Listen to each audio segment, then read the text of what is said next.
Welcome to World Class Bullshitters, the epitome of pop culture. I'm your host, Jeff Hicks, and with me tonight is the one, the only, Dion Green. Baby, back again. You need more chocolate in your life, and here I am. I don't know what to say about that, so let's introduce our favorite last standing Samoan, Nick Udom. Jiggity woohoo, motherfuckers. Jiggity woohoo, my friend. Up next, the birthday boy, Dan Kane. Baby. That's it. And finally, replacement Dustin, Kendo Slice. I'm just so happy to be here. Just so excited. In fact, I'm getting blown by two fans right now. That's a perk of being on World Class Bullshitters, dude. Yep. So last week was a good show, and in the last 2 days our channel has grown by roughly 8% because of a little video I put out. So if you're a regular listener of World Class Bullshitters and you haven't checked out my Star Wars is a Dead Brand video, check it out. And if this is your first episode of World Class Bullshitters because you subscribe to this channel because of my Star Wars is a Dead Brand video, welcome. We hope you enjoy the show. Oh, good for you. Thanks, CM Punk. Anyway, before we get into the show this week, let's give a very special shout-out to our listener of the week and our newest patron, Mobuse Lang. He has joined the patron level at $10, and if you go and check your email right now, your digital postcard has arrived. So, now let's get on to the news, because next week it's irrelevant. Let's head over to the news desk with Curtis Lendenfield. Hey. Welcome back.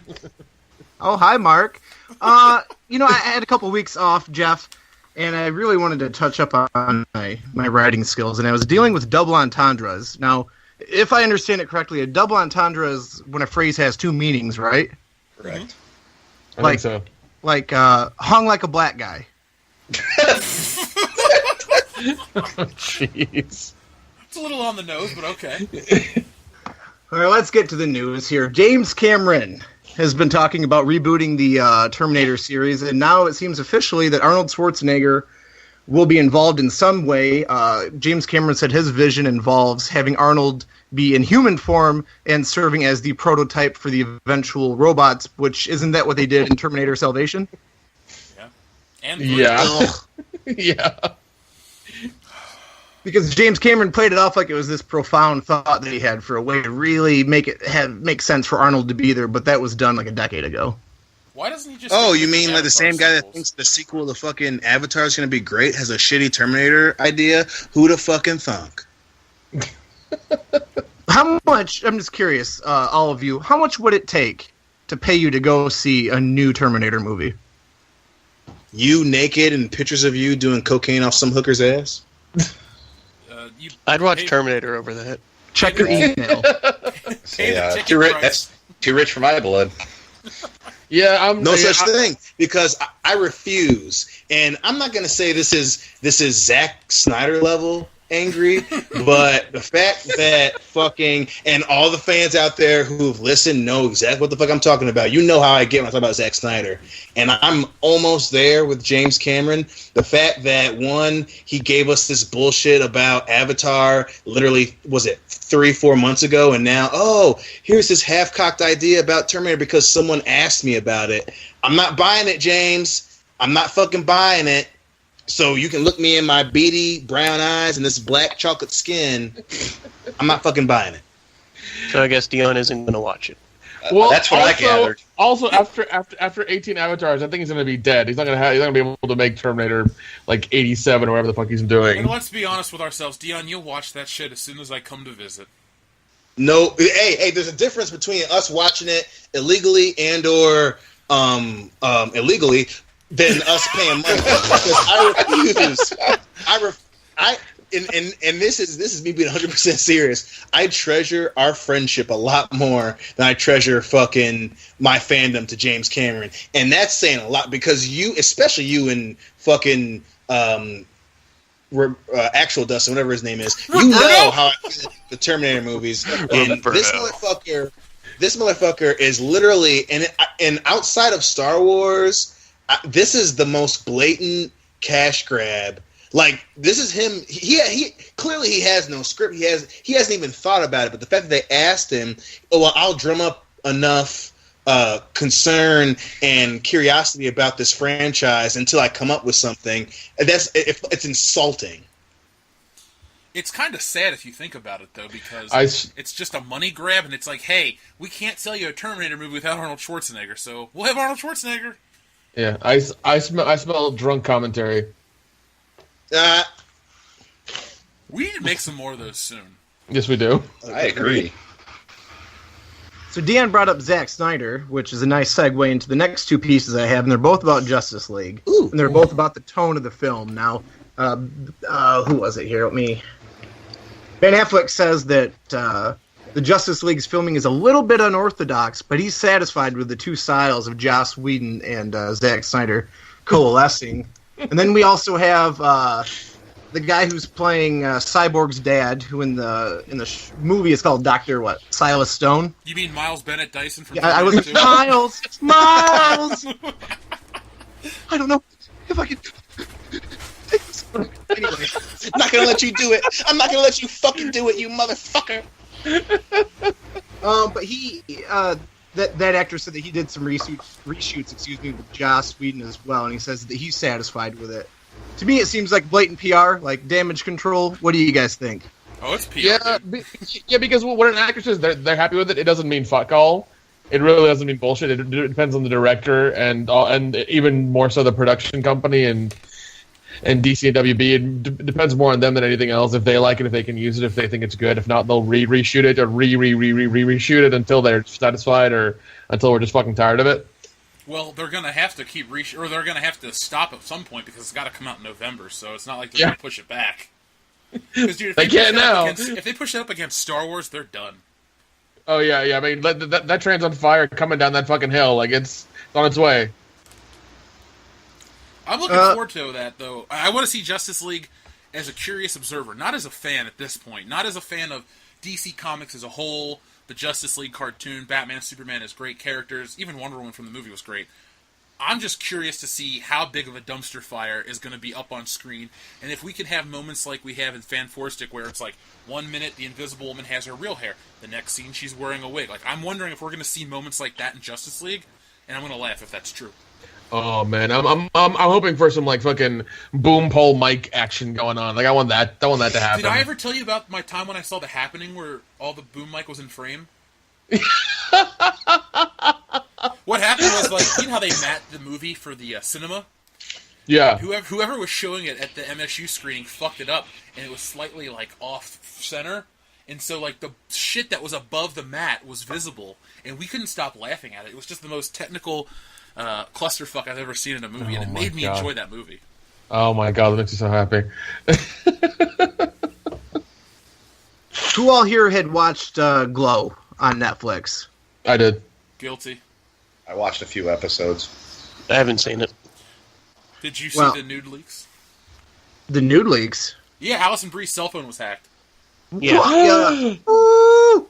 I saw that. Because one of my favorite things was seeing her titties in that show. I didn't know who the fuck she was before, but a tit's a tit, and I was happy. Okay. But I bring that up because it was just announced here a couple days ago that they are in fact renewing Glow for a second season, which gives me hope that we'll see the blonde bitch's tits. Oh, she's already been naked in other movies. Oh yeah. She was on a Showtime show or HBO show, I think, and yeah, she was topless or naked in that. What you got to do, Mr. Lindenfield, is check out a website called Nudography. And Okay. when an actress has like a new movie come out, they'll post all her nude scenes from previous shit. And they'll update it too. It's like, hey, we only had DVD screen caps. Now we have Blu-ray screen caps, blah, blah, blah. So is it like a check free Mr. Skin? Yeah, it is a free Mr. Skin, essentially. Okay. Or you can just go to the link that I'm about to post into the group chat. Thank you. You're welcome. Oh, you're so sweet. You are a great That's replacement, efficiency right Dustin. there. Hey, when it comes to fucking nudity, I'm on that shit, because I love seeing naked women. Not the fat fuckers, just the hot ones. Oh, damn. No Melissa McCarthy for you? No thanks. I'd rather shoot myself in the foot and bleed to death. From the What a foot? slow death. From the better places to shoot yourself. Dion, like, I want to die, but not really want to die. You're essentially the 8th grade suicide noter of this show right now. No, I just want to show that cunt how unattractive she is. That's like stabbing yourself with a spoon until you're dead. That's just stupid. That takes a lot of because time. it's blunt, you fool. Sorry, I'm just mesmerized by these. I have a happening blog. I have a question for you guys. Did You're you guys welcome. get a chance to watch Ozark yet? No. No, but I I already received told you a about comment that. on Facebook that said it was the cuck Breaking Bad. Yeah, somebody in the comments or one of our videos is like, hey, when are you going to review Ozark? You said you were. Well, I do have this thing called life, and reviewing Ozark is going to have to take a back seat until I review The Defenders, which drops in a couple hours. So, The Defenders coming first, then Ozark. But Ozark fucking blew. Like, I can't believe that got renewed for a second season. You know what? You know what didn't get renewed for a third season? The Get Down. Yeah, because it was so expensive. Yeah, well, I mean, Netflix needs to quit just pouring out fucking money to shows. Dude, I mean, to shows in do you know general. how much they're going to spend next year? How much? $7 billion fucking dollars. What the Jesus. fuck? Well, they're already 20. And I'm one of the few Netflix defenders on this show, and they're spending this. I might have to try and look for it. Dan Fatchecker, get your fucking ass back to work on this goddamn show. But fucking, they're gonna spend $7 billion next year on original content. Well, they're $20 billion in the hole. It's just like, what the fuck are you doing? Like, quit shooting things on goddamn like gold film. Like, quit it. Just fucking quit it. Listen, and some of their shit is good, but I have never seen a fucking studio literally hedge their bet as hard as Netflix is right now. Netflix, I mean, you at least got to give them balls to the walls credit for fucking at least believing in what they're doing. But got like what the fuck, man? I've never even money thought Disney of made this year. That's crazy, isn't it? The thing is, too, to me, Netflix is getting shittier. Yeah, I mean, you have what is it? All the Disney content's going to be gone at some point, and they're going to make their own. They did say that Netflix is actively in talks to keep the Marvel and the Star Wars stuff. So for grown folks like us, switching over to the Disney thing is inconsequential at this point. Who wants to watch Hercules? Yeah. And then I can't remember what the original contract was for Netflix. It was, I want to say, at least through like 2020. I thought. It was, and also, yeah. And also, here's my fucking problem. Good Burger has been on there since the fucking beginning. Good Burger is still on there. Why is Good Burger still on there? Because some people like me, when they're drunk and bored, like to have a flashback to 1997 and live the first film I ever saw on bootleg. Thank you, Netflix. But Good Burger. Oh, I love Jeez. it. I unironically love Good Burger. Yeah. I mean, after the show. Yeah, I mean, Netflix, I agree, is going downhill. I mean, they're like something else is going to have to replace it or take over or do better. Like, it's just going to have to happen. Like, for them not making the money, and they already they already expanded to like 180 countries and shit, and they're still not making enough money to cover their fucking $20 billion debt. Like, come on. Hulu to me is the best deal for your money. Absolutely. Yeah, I agree. You get the show. I don't even watch the TV shows that air the day after, but you get all those. You get exclusive shit from Adult Swim. You get a better movie collection because I don't need Netflix original series. I want to watch, Beverly Hills Cop 2 because it's not released in America, or I want to watch Ghostbusters 2 or some dumb shit like that, or Night Gallery or shows that don't have Blu-ray and DVD releases, like stuff like that. That's where Hulu gains a lot of respect from me. Yeah. Plus, their original series are pretty solid. Like that Stephen King one, was it 11/6 or 11/22/62 or whatever? The James. Yeah. one? Yeah. The one where he goes back in time and tries to save JFK. I think is that what it is? Yeah. Yeah, Franco. Okay. Yeah. So I really been meaning to watch that. I just haven't had the time. But yeah, like that was a Netflix exclusive. Even like their Netflix exclusive shows, they don't do that many. They do very few. And I love the way Amazon does their stuff is they'll put out the pilots for these shows, and they'll let everybody decide like what do they want to watch and what gets made. Then they put the money into that. Some Netflix nice is like that uses his Amazon. But that is. But let me use his. Netflix is just like fuck it. 20 shows next year. Do it now. Like calm down. Like, I get Stranger Things and Orange is the New Black and Glow, but for every time you have that, you have an Ozark, that stupid show about the kids that die after the age of 21. There are so many bad Netflix Is that 13 shows. Reasons Why? That dumb show, too. I hear there's a Netflix original coming out about a kid going around and spray painting dicks all over stuff. Yes, dude, it that looks makes me so hilarious. happy. That makes me so fucking That's happy. a Funny or Die one too. Yeah, it is. Oh my god, it looks hilarious. I thought that was real for a minute, and I was like, Yeah, Jesus I know. Christ, we've hit rock bottom. Well, the minute that you see it's the kid from fucking was it Grown Ups 2? I think he is the main character. The minute I saw him, I'm like, this shit is a joke. Plus, since they're pushing out so many stand-up comedian stuff, stand-up specials, I was like, yeah, this shit is fake. And sure enough, I know you're not it's a gonna dick like. with hair. I know you're not going to like what I'm about to say, but I think a lot of Netflix's problems is they are one-sided on their content, and I think they turn a lot of people off. That doesn't bother me, but it's very obvious where their opinions of the creators lie, and it's kind of like blatant. And I think a lot of people are turned off. Well, I think that they're leaning towards who they think are the cash cows. I think obviously, they put a lot of hedge on what's her nuts, Amy Schumer and Dave Chappelle, and then obviously they're going with a lot of these that original Chappelle content. series was terrible. It wasn't terrible, but it was a letdown. It was definitely a letdown. But because one of the stand-ups was actually pretty good, but the other two weren't that great. And then, Dion, the other one of your friends, name a bigger Dave Chappelle fan than me. Honestly, you and I could go on for I hours agree. about how great Chappelle's show was. Yes. Half Baked, all of his other shit. There's Yes. just something different about him. It's like his timing was off. He just like Louis C.K. I love Louis C.K. His newest special I thought was terrible. I turned it Well, off. I was like, this that isn't one, funny. that one, I finally watched it a couple weeks ago. That one was a definite letdown. I think, like I said, man, they're kind of like when sports teams put their bets and they fucking hire veterans that are past their prime. That's what Netflix is doing, and they're trying to like back it up with shows and comedians and sketch shows that are like that aren't that great.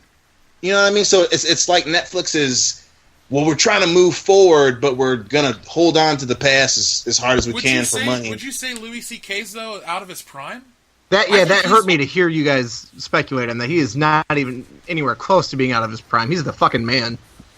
Yeah, well, I'll wait for the next season of Louis to make that decision, but he's on the decline, man. I mean, seeing that special, I mean, every other Louis C.K. special has been top notch. That one was meh. It was literally just, I mean, he is the master of telling a story and making it funny, and that one was literally just him talking for an hour and 20-something minutes. It was literally, That was unwatchable to me. Yeah, I mean, especially, and I like Louis C.K. So do I. I love him. Yeah, I mean, for Jeff to be unwatchable and for me to be like meh, I mean, it was just like, ugh. I mean, I don't want to say he's on a decline, but we need to wait till Louis comes out. But still, I mean, he's on a decline. Chappelle, obviously, he's still fun. Like I said, I still love his other, but the other two, that was not 2003 Dave Chappelle at all. And then when you're putting all this stock, and all, and you're giving fucking, what's his name, Russell Peters, a fucking Netflix special. What the fuck are you doing? Multiple. Like, that dude is not funny at all. No, that Russell guy. Peters? No, that guy Exactly. is far beyond his prime. He was funny for a minute, and now he's over it. He's done. Yeah. Yeah, like, and then fucking Anthony Jeselnik is getting his own special again. Oh, so that's one in the one he's already had. That dude, I mean, the fact when you get burned by Charlie Sheen on Charlie Sheen's roast, you're fucking dead in the water, kid. Yeah, he wasn't even funny on those. Yeah, well, he was funny in the sense that he is the fucking the super dark dude, but his delivery is so shitty. I mean, he's such a niche comic, and he's getting another fucking special. Patrice O'Neal ripped him a new asshole. Do you remember that? Where he's like, you and your stupid fucking name, and just yelled at him for like 2 minutes straight. Yes. Now, I mean, the fact fact that funny. you got he was. burned by a dude about to die from diabetes. Yeah.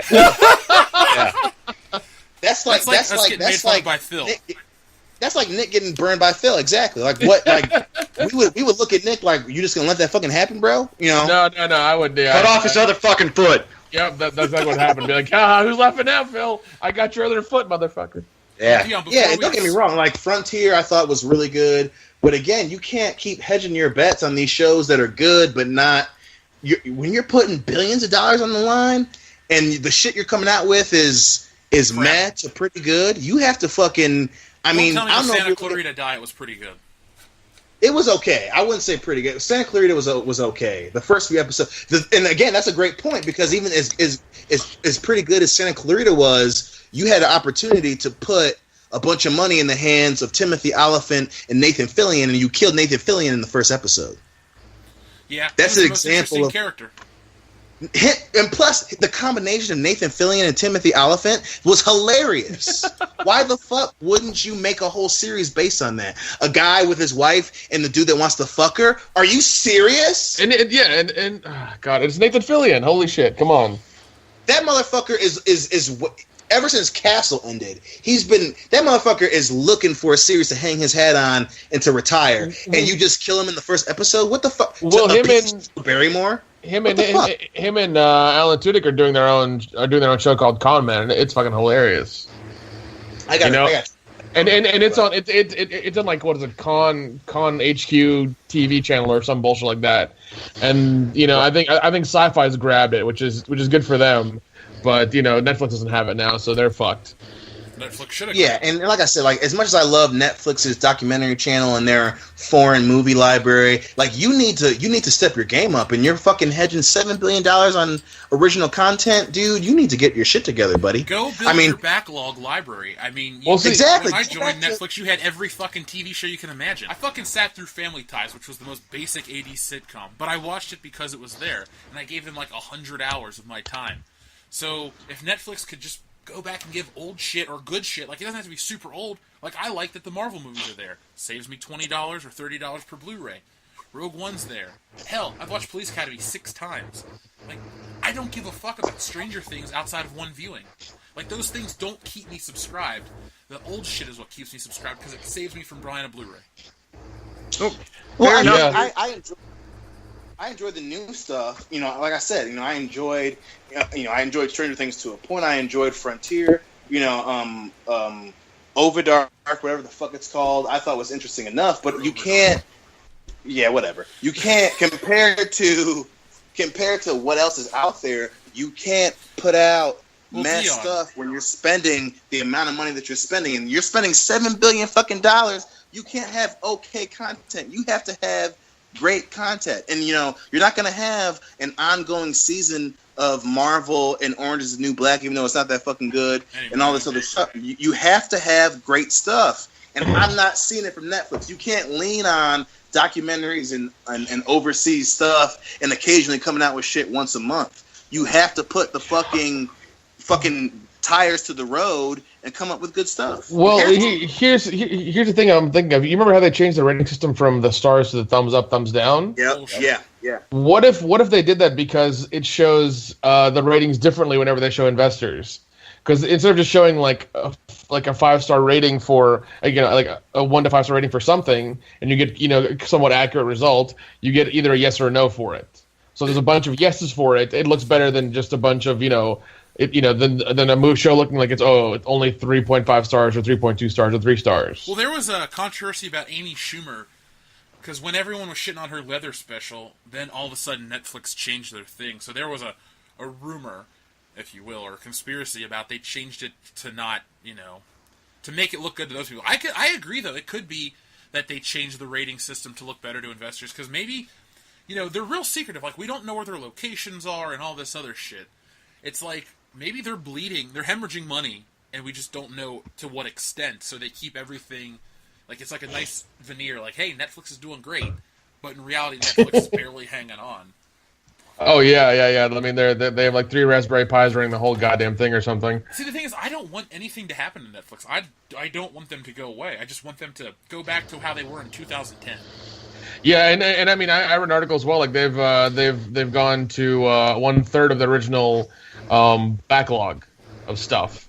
So they're trying. They deleted a lot of it, and they want to put in their own original content, and it's not happening. Well, it's happening, but nobody wants it. Nobody cares for it. They want the old stuff instead of. And I remember, what is it, like a few months ago, they had all 3 of the Beverly Hills Cop, but they only had part 1 for like a month, and then immediately left. It immediately left the Dude, Back to the Future was worse. They had the whole trilogy for a month, and then it was gone. Yeah, I mean, and you can't do that. Like, have it for at the very least 6 months. Yeah, and then take it off, because that's I mean, why a month. I fell in love with Fletch. I watched it probably 100 times on Netflix. Yeah, and I mean, you can't do dumb shit like that. I mean, take money, take the $7 billion. You only use I don't know, a couple $100 million for making content, and use the other parts of it to buy other shit. Come on. It was cool when they fucking would get like Star Wars: The Clone Wars, and they would continue the last season. That's cool. Or if like you picked up like I don't know, let's say there was some big show on NBC and everybody wanted a final season and no network wanted it, so Netflix steps in and buys it. Like how Twin Peaks was picked up by HBO. Yeah. Do stuff like that. That's cool. Or Black Mirror, like that was a BBC show or whatever, and now it's picked up by Netflix. I like that kind of stuff, the continuations of previous things. But like I said to Dion, like the agenda behind a lot of the content that they produce. Like, I don't know how many times I need to watch a show that talk... Like, in Ozark, they talk about sexual consent. Like, that's actually a scene in the fucking show. Like, the guy stops what he's doing. He's like, he looks in the woman's eyes, like, are you okay with this? Are you sure? It's like, it was oddly jarring. It wasn't, like natural to the scene. Like, I could see if a guy's like, you ready for this? Or whatever, and she nods or agrees. But, like, he actually physically stops, and she, like, lays there, and it's like a weird pause on Family Guy. And then I'm glad. What? I'm sorry. I'm glad you brought it back around to this, because I have kind of a test for replacement, Dustin. What's your take on what Jeff is saying? How do you feel about it being very left leaning, socially conscious? Fucking hate liberals. He's a keeper. No, you can ask Jeff. Jeff's heard me rant several times about social justice warriors and how I troll people like them for fun. For me, it's just off-putting because I guess I'm pretty in the middle. But I watch entertainment to escape from the bullshit political rhetoric that's on Facebook, that's on TV, that's out in the streets. When I sit down to watch a show, the last thing I want to be beaten over the head with is how, like, all these shows are, like, trying to make it acceptable to, like, cheat on your husband or cheat on your spouse. Like, what the fuck? Like, there's just weird things that are in these shows that take me out. It's like, that's not cool. Why does this show try to normalize that and, make the scorned partner try to be the one that accept? You know what I'm saying? Like, there are just weird values that they put in everything. It's not like it's like in one show, and maybe I was like, I'm a little too receptive to it. No, it's like in every of their shows that I've sat through. The only thing they don't do it with is the fucking Marvel shows, with the exception of Jessica Jones. Well, I mean, yeah, and I remember watching an episode of Green Arrow with my brother, and it was extremely. It was like a fucking gun, like a gun safety, or like, an episode about gun violence. I was like, why are you doing this? What the fuck is this? And that's all it was for the entire episode. I was like, what? This doesn't perpetuate the story anymore. It's just dumb. Sounds stupid. Why are you getting fucking political about gun violence? Like this, once again, like what Jeff said, you watch these things to escape reality, and to blatantly have it in there is just like, no, fuck you. Like, move on. Dude, Ozark, like they made a point to make the FBI agent gay, which it doesn't matter if he's gay, but it's like they ticked off every list on the diversity checklist. It's like black guy, gay guy, this, that, and that. And then and everyone was like thin and attractive and fit and beautiful. The only people that they portrayed in a negative light were the hillbillies that worked at Walmart that sold a gun to the retarded kid. Now, Jeff, to be fair, I went over this with you. The reason why I'm not watching that is because I live close enough to the Ozarks that I could live it if I really wanted to. And a lot of the people that work at Walmart down in that area are fat and terrible looking. I understand that. And I'm sure they are. The people at my Walmart aren't a fucking gem either. Douche Canoe married one of them. So it goes to show you what standards they personally have. What I'm saying is this show went out of their way to portray minorities a certain way, and the fucking, like, people at Walmart that sold a gun to a kid with Down syndrome. Like, it was really blatant. It wasn't like, I can't see how that would pass a background check. Like, one of the first questions should be, are you retarded? No, yes, no, sorry, you can't buy this gun. He fucking fills out the form wrong, and they go, you meant to check this one off, son. He goes, oh, okay, and he checks it off, and then they sell him the gun twice. Yeah, I'm pretty sure that's not how it works. I bought many a gun, and if you fill the form out wrong, And after they call the FBI, you're going to get told no. Okay, all right. That's exact same as when you come back from overseas. It's like, have you brought anything illegal with you? Are you a spy? Like they ask that question on the fucking form at immigration when you come back into the U.S. That's a question they actually have on there. Yeah, I know. I've been detained for like 10 minutes just because I had a connection flight through Amsterdam once. And the guy didn't believe me when I was like, dude, I didn't leave the airport. And he's like, are you sure you didn't leave the airport? I was like, I think I would have fucking remembered that. Oh, no. Another thing I hate is when, like, you get off the plane, like, a foot in front of it and try to get back on. They're like, you can't do that. It's like, I was there, like half a second ago. I need to get something. It's dumb. Fucking retarded. I'm going to circle back to what Jeff was saying. That is a big issue when all the good guys, I'm sure they're liberal leaning in the show, are attractive, fit. And then anytime there's a conservative, they're fat, stupid gun lovers who put firearms in the hands of retarded children. Like, how... I haven't even seen the show, and that's fucking disgusting. The whole show's like that. It's not like one episode. There is literally an episode where they flash back 10 years where the mom tries to work for Obama. And they only keep going about how Obama's this and Obama's that. Like, literally... The one episode she goes, I worked for Obama before he was Obama. And then they flash back and she goes on about how great she is, but she can't get a job because she's too old. And it's like, really? I skipped the rest of the episode. I'm like, this doesn't fit the narrative. I need to know if these motherfuckers are going to die. The Mexican cartel's coming in. Like, I need to know these things. See, like, it doesn't even fit historical fact. How could she be in the Ozarks and work for Obama 10 years ago when he was a community organizer in Chicago somewhere? Well, no, they're from Chicago. And fuck the them. episode flashes back. Hey, no, that's dumb. Why do a dumb flashback like that for just that minor reason? Like a dialogue will take care of that. Like that's the thing. Dialogue will take care of that. Move on. Because there's a line where she apparently was abused once or twice. And by Obama? Yeah, by Obama. It really hit him hard. No, they go back to talk about it. Just like they do a full hour-long episode to talk about how she fell down, and that's in quotations if you can't see it. It was, if I'm going to rate it on a scale of 1 to 10, the show's a 3. The only thing was cool is somebody got thrown off a fucking balcony and it showed it. Ooh, there you go. The guy that slept with Jason Bateman's wife, the mob, or the Mexican cartel, like, didn't want to deal with that guy, so they pitched him off a fucking balcony. Jason Bateman's walking up to the apartment, and all of a sudden his body just slams into the ground, and the back of his head explodes. I was like, holy shit! And then it was all down. Yeah, this is why Breaking Bad is way the fuck better. There was no political bullshit. It's just like, I have cancer, I need to make money. Well, and I'm really good at drugs. Well, not even the political bullshit about Breaking Bad. What was great about Breaking Bad is Breaking Bad, I almost said Walt Goodman. Walter White. Who's Walt Goodman? Isn't that somebody? Oh, that's a fan of the show. Sorry. Anyway, Walter White was a badass dude where, like, when he flipped his switch, you were scared as a viewer. You're like, oh my god, when he did that whole say my name thing out in the fucking desert, shit was real. Jason Bateman is like fucking Silver Spoons. Like, there's nothing scary about this guy. Like, it's like Teen Wolf 2. He's just like, oh, I'm gonna do something to you, and then all this shit. And he doesn't do anything. He gets beaten up multiple times and, like, left on the side of the road and shit. Like, he's just a fucking pussy. He's not scary. He's not intimidating. I don't give a shit that he's a money launderer. If he was laundering my money, I would have shot him in the face because he's weaseling. Sounds like he's not very good at his job. No, he talks his way out of getting killed in the first episode, and the whole series is him basically on the run trying to avoid this Mexican cartel. It's dumb. Don't watch it. That's my review. Listen, I'm going to review it. There you go. You got it in World Class Bullshitters episode 85. You're welcome. So Marvel Comics is putting out. Sorry to get back to the news here. Perfect. Marvel Comics, you know how they're releasing that Legacy line, which was supposed to kind of bring everyone back to how things were pre-whole social justice warrior era? Never happened.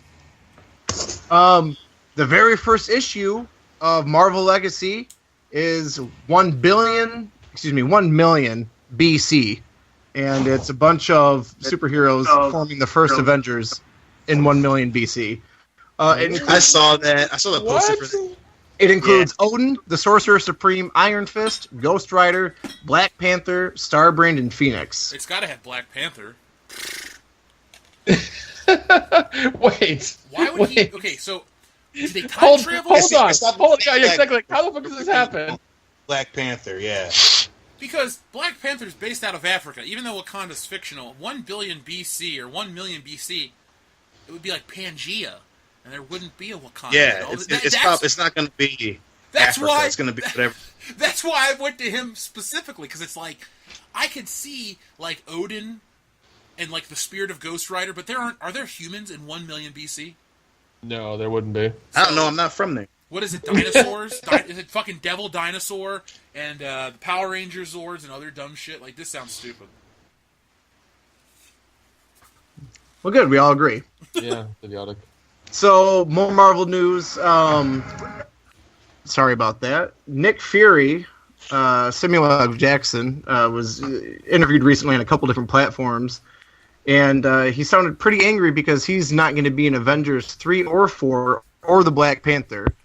And so even though he's contracted for 9 films, he's only done 7, and he's seemingly like he's getting a little bit more pissed off as time goes by that they never invite him to do any more films. What do you guys think? I don't mind it. You want to save your guy for. I mean, you obviously want to build a big franchise. I mean, it's kind of, the minute you saw what they were doing, you should have known this was going to happen. But Dion, wouldn't you want him in Infinity War and Infinity Gauntlet because it's the big finale? Don't you think he's going to need to somehow play a part in the film? Like, definitely. I can see him in Infinity Gauntlet for sure. I could see them not having him in Infinity War if you're going to have Infinity War be a hopeless Avengers boss. 3 and 4. The article just said he's not. I get that, but I mean, he didn't show up to the the very end of the last one, so I can see them holding on to the second half of Infinity War. I mean, that's one more movie. That I don't get, but as far as going forward, I'm just like. He needs to be the thing is he needs to be the one that informs everyone. Like, 12 years ago we had a surge and a spike in energy on a satellite that orbits whatever, and we had we sent some men out and it got destroyed or something. Like, he needs to be like the exposition dump to get the Avengers to realize about outer space. Like the Guardians of the Galaxy doing it's kind of retarded. No, I get that, but this is the same franchise that had Ultron. We're really surprised that they're holding on to Nick Fury after that shit. What'd you say about Ultron? Did you cut out? They said that he said, "Oh, I get lonely." Like, this is at this point, they're doing a lot of extra exposition that they really don't need to do. So, like I said, as far as them holding on to Nick Fury, like I said, for Infinity Wars, the second Infinity Wars, I'm like, what? Why are you not putting him at least in that one? But as far as holding on to him, I mean, I can see Marvel kind of shitting the bed a little bit at this point, kind of getting a little desperate. Weren't the Avengers his initiative to begin with? Yep. Yeah, they were. Yeah. So I guess it's weird to me to kick off this whole team franchise with him being the catalyst for all that, and then the big payoff, he's nowhere to be found. Like, that's just weird storytelling. He's in Tahiti. He's in Tahiti. That's where he is. With Eddie Murphy? Yeah. No, I'm worried about Marvel. No, I am too. I mean, like I said, it's weird, but I'm not surprised Marvel's doing this. I think the next phase is gonna suck. I don't think it'll suck. It'll definitely be. It won't be as good as the last two for damn sure. Yeah, I mean, with there being fatigue and everything, I think once those movies, Avengers 3 and 4 end, then it's going to be a lot of people are just going to be like, all right, we're done, no more, we're good. I think they're putting all their stock in. They're going to kill off Captain America. Iron Man's going to have to get away unscathed because they got to milk him for later appearances. If anyone, he needs to be the one to go. Like, they're going to make bad story choices for the sake of money, and that's never good. Oh yeah. Yeah, I mean, I don't. Yeah, I mean, it's at this point. Because they're going to kill Captain America off. You know it. He's their best character. I don't think so. $5. I don't know. I mean, not kill. I'll take you because they didn't kill him in Civil War, and I think at this point they're clearly putting their money in Infinity War and Ragnarok, and everything else is kind of. I'm scared is going to fall because Black Panther doesn't look that fucking good, and Humans looks like fucking garbage. They're putting. They're starting to cut money out of the other Spider-Man properties. So that good. Yes, exactly. Like I'm saying, like they're clearly like Ragnarok. I mean, like personally, I like Spider-Man. The new one, I really did kind of dig it. No, we all liked it, but overall, like, compared to the past movies. If I'm going to compare, not to compare to the past movies. The past movies surpass it, but just watching it in the realm of the MCU. I liked it. I mean, there like the beginning part where he's just sitting and helping the old lady and shit, and just getting in costume because he can get in costume was kind of dumb. Was really dumb. I didn't like that, and this showing and then showing him being a fumbling kid all the time was really fucking annoying. It's just, But my thing is look at the trailer. Remember Spider-Man and Ragnarok are coming out in the same year, and you look at those trailers, they're way different. And Guardians too. I mean Guardians even then Ragnarok's trailer is the best by far. Oh yeah. By far. Is it the best Marvel trailer ever? It's close to so far Civil War. Civil War was awesome. And Winter Soldier was fantastic when he catches the shield. That was awesome too. But outside of that, if we're going chronologically, the trailer for Spider-Man, if you go back and get our commentary on this trailer when it released, it was very we're all very what the fuck? I don't know. Guardians, there was a bar I think that was reached. It wasn't like we're expecting it to be one of the better ones. And then Ragnarok was just off the fucking chain. Well, so the the Spider-Man trailer is akin to the Rogue One trailer, where Rogue One was marketed one way, and we had all those stupid lines of dialogue like "I'm a rebel, I rebel," and all this other dumb shit that wasn't in the fucking movie. Then you get to the movie, and it was awesome.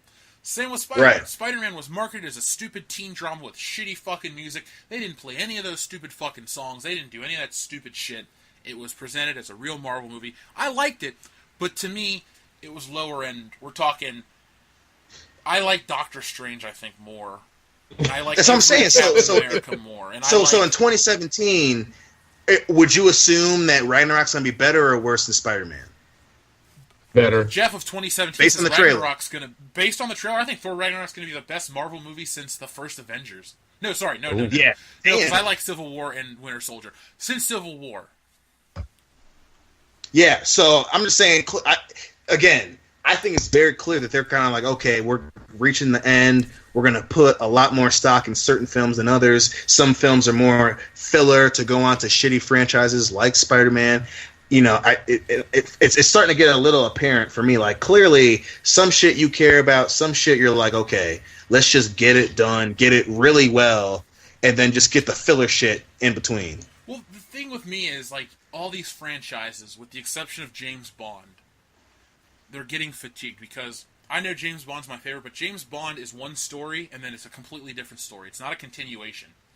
Each is a different movie. They mastered doing it over a time span. Yeah. No other franchise is good at. Yeah. No agree. other franchise. Yeah. Well, and how often do the James Bonds come out? It's every 2 years, right? Well, if you want me to get technical, the first four came out every year. Every year. Okay. And then from 1969 through 1989, there was one every other year with a weird gap between 74 and 77. But then when Pierce Brosnan was James Bond, it was 95, 7, 9, 02. But now Daniel Craig has the big gaps, 5 and 6 years between. Oh, God. But that gives enough time to, cleanse the palate and reset. And Marvel movies are that's a good point because MGM went bankrupt between Quantum of Solace and Skyfall. Yep. Or almost went bankrupt. So I really hope that that's not what has to happen with Marvel or obviously it's not going to happen because Disney's backing them. But I think that has to be mentioned because MGM was trying to find a buyer between Quantum and Skyfall for the fucking Bond franchise. They're looking for it right now, not for a buyer for the rights, but for the distribution rights. There's about a couple months ago, there was an article. There's 4 studios that are looking to distribute the Bond pictures, and Sony is kind of getting edged out because it's just going to the highest bidder at this point. It's not about who's the biggest. It's whoever can put up the most money. But with my whole point is with Marvel, it's every couple months, it's the continuation of a same story that's building to something. After a while, there's got to be a payoff. We're at the payoff of the last, what would be 10 years at that point. From Iron Man to this, that's the payoff. Society has a short attention span. In the YouTube generation where a 3-minute video can get 27 million hits, blah, blah, blah, people want short bursts of shit.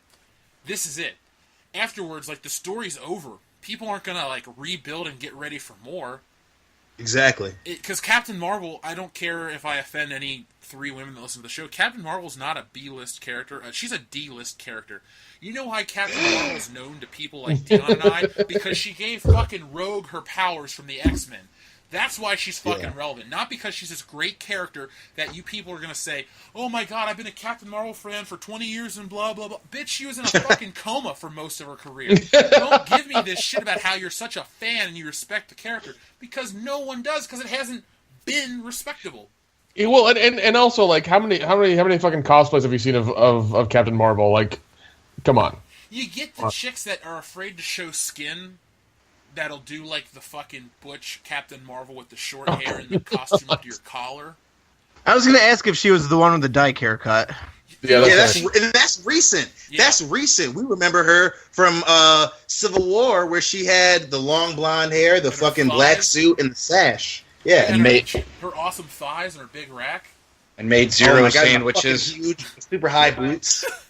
Here's the thing. Why is sex Anyway, bad? the fact is, if you're out there, it's the same people that said that they were going to go see Wonder Woman just because it's a chick.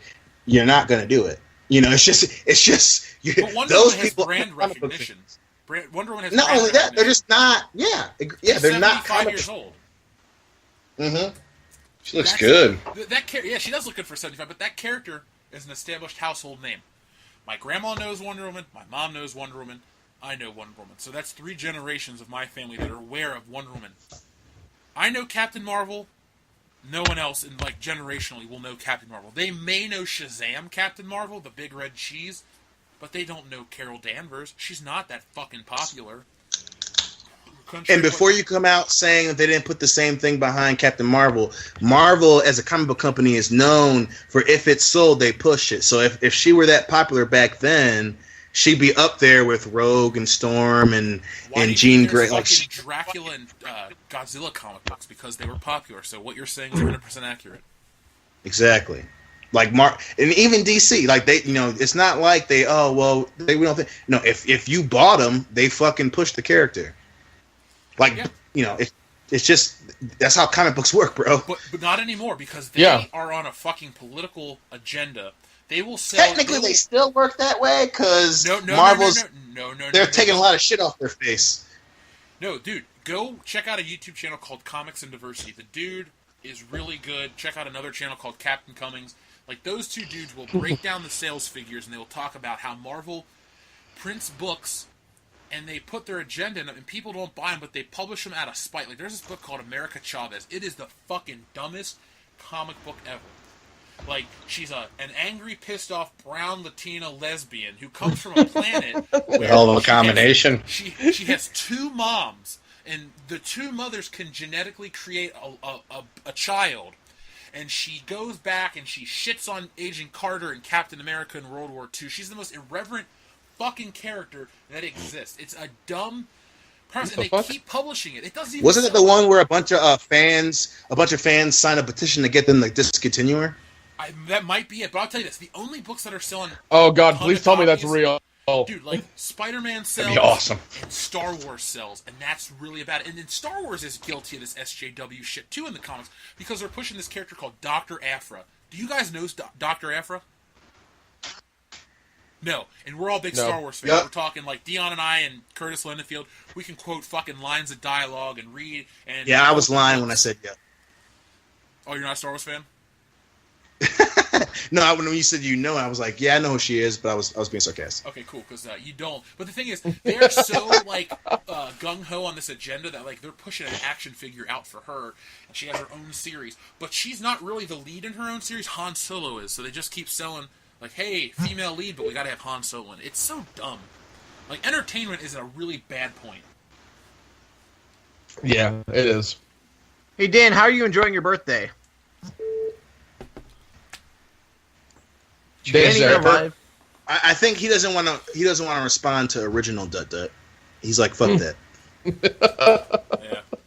Did you get a stripper? He can't breathe enough to get a stripper. What the fuck are you talking about? Then it'll only take a couple of tugs to get the job done. Still gotta pay full price though, bud. I know. What the fuck? Isn't that kind of fucked up? Yeah, I know. That is. I wonder if think you they'd could get a girl to fucking shove prorate like an inhaler up her snatch and then suck the air out of it. That would be hot, and I want to try it. That's more of a Latin America move to pull That's off. a Latin America move to pull. Like I my like brown kids, women like, a they lot. Whoa! Oh well, yeah. Just don't go there, motherfucker. I don't even No, want to no, I'm hear saying, like, what your my- kids be inhaling off of you. I don't want to hear that shit. My kids got to a point where they can shimmy up in hallways. Do you remember doing that when you were a kid? Like you figure out how you can kind of Yeah, I know what you're lock talking up about. 2 walls. Mm-hmm. So I just picture a woman doing that and then shoving an inhaler up her kuka, and then Dan just sliding under and And that's how you save his life. it's like the Frey song. So for The Walking Dead, Oh fuck you. Rob Kirkman, Gail Ann Hurd, which what a fucking cunt. Why do you need your middle name? We got you're a woman. Glenn Mazzara and David Alpert are all suing AMC for damages citing breach of contract, tortious interference, which is supposedly messing with someone's contract, and unfair fraudulent business acts. Supposedly, they are supposed to get a certain percentage of the show's profits. So what they're accusing AMC of is saying that the show is worth less than it actually is, and then saying that production costs more than it does, and therefore they get a smaller percentage of the actual profit. Maybe they'll cancel the show. Yeah, I've been hearing that for years. Frank Darabont is another one who's had a lawsuit against him for $300 million because he was promised a certain amount of money, and they and he was supposed to make because he's the one who made the first season. The first season's awesome, and then it sucks after that. And that's why the second season's so shitty because they couldn't find anybody. And they were at the fucking farm for 18 years or whatever, and they're really good at that. And I've heard that's been a problem with them the whole time. They'll say that the show costs $1 million an episode. I mean, $2 million an episode, but in reality, it costs $1 million. And they pocket $1 million. So, like, they're fucking with the book somehow, and they're making things not line up, and that's the problem. Isn't that illegal? Yep.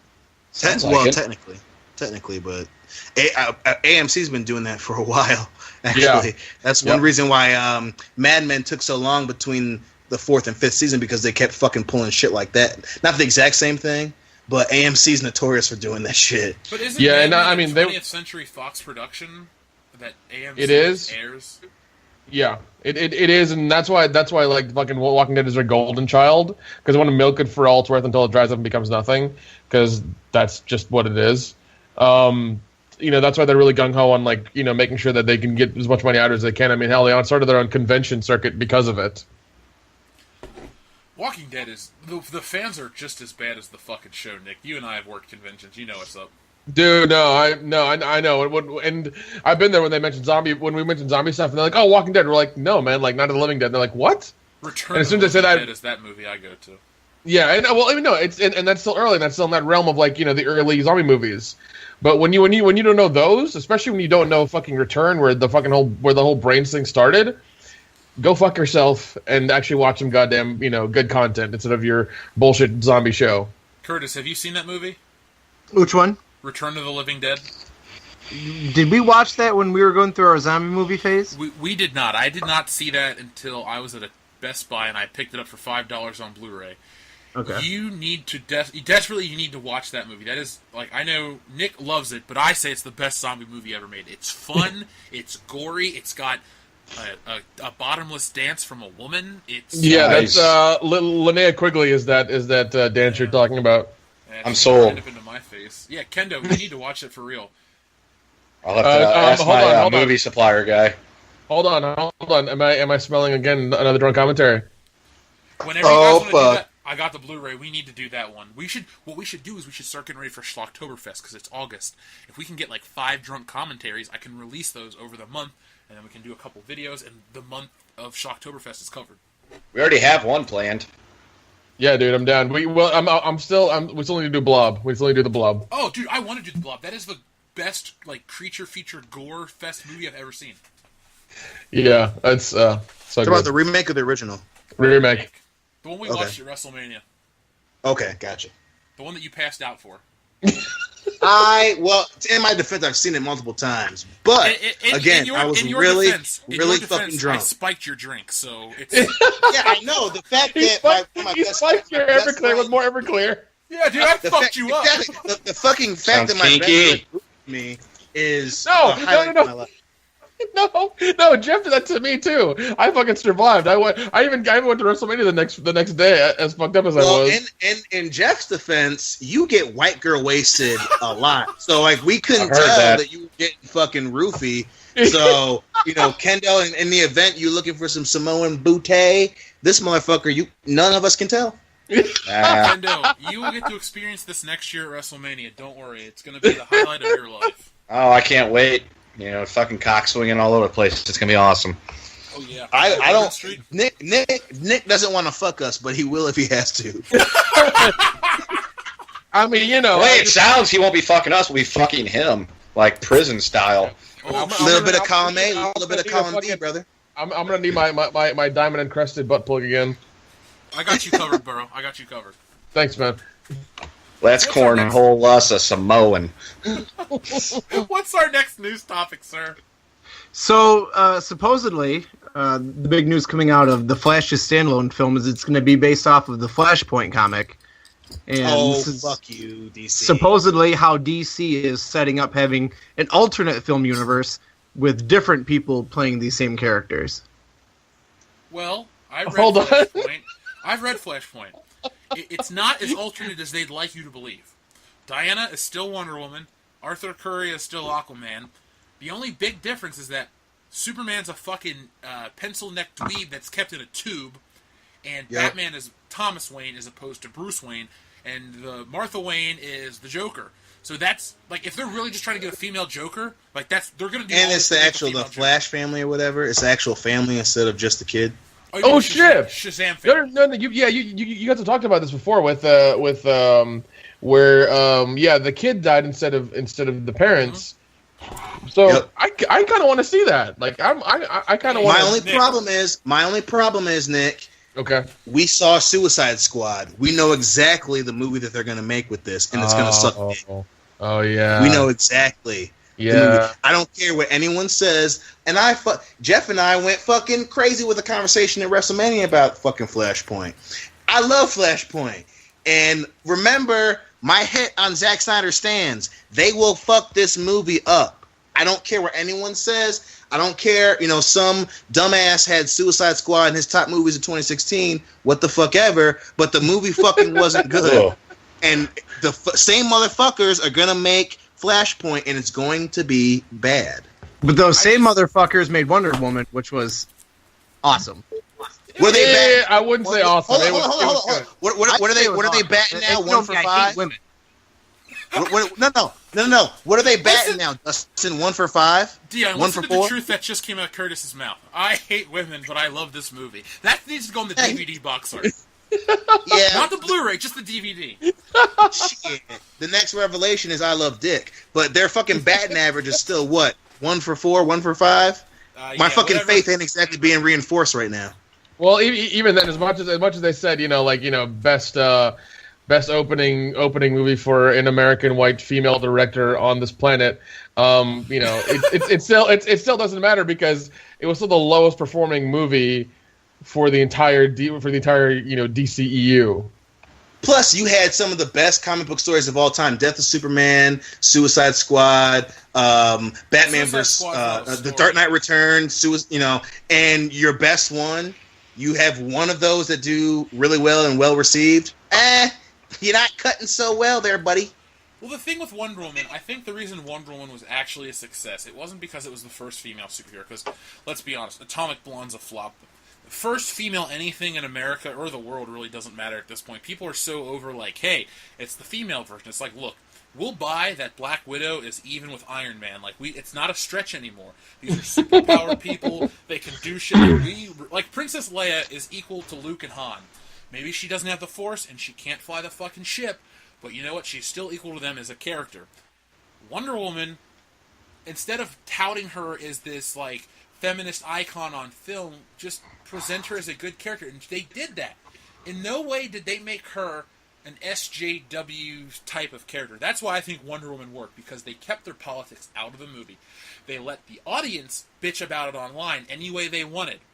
But unlike Sony with the female Ghostbusters, Warner Brothers kept their fucking mouth shut, and they just played it cool, and they released a good movie that told a good story, minus the parallels to Captain America. So, like, they put out like a 30% original film.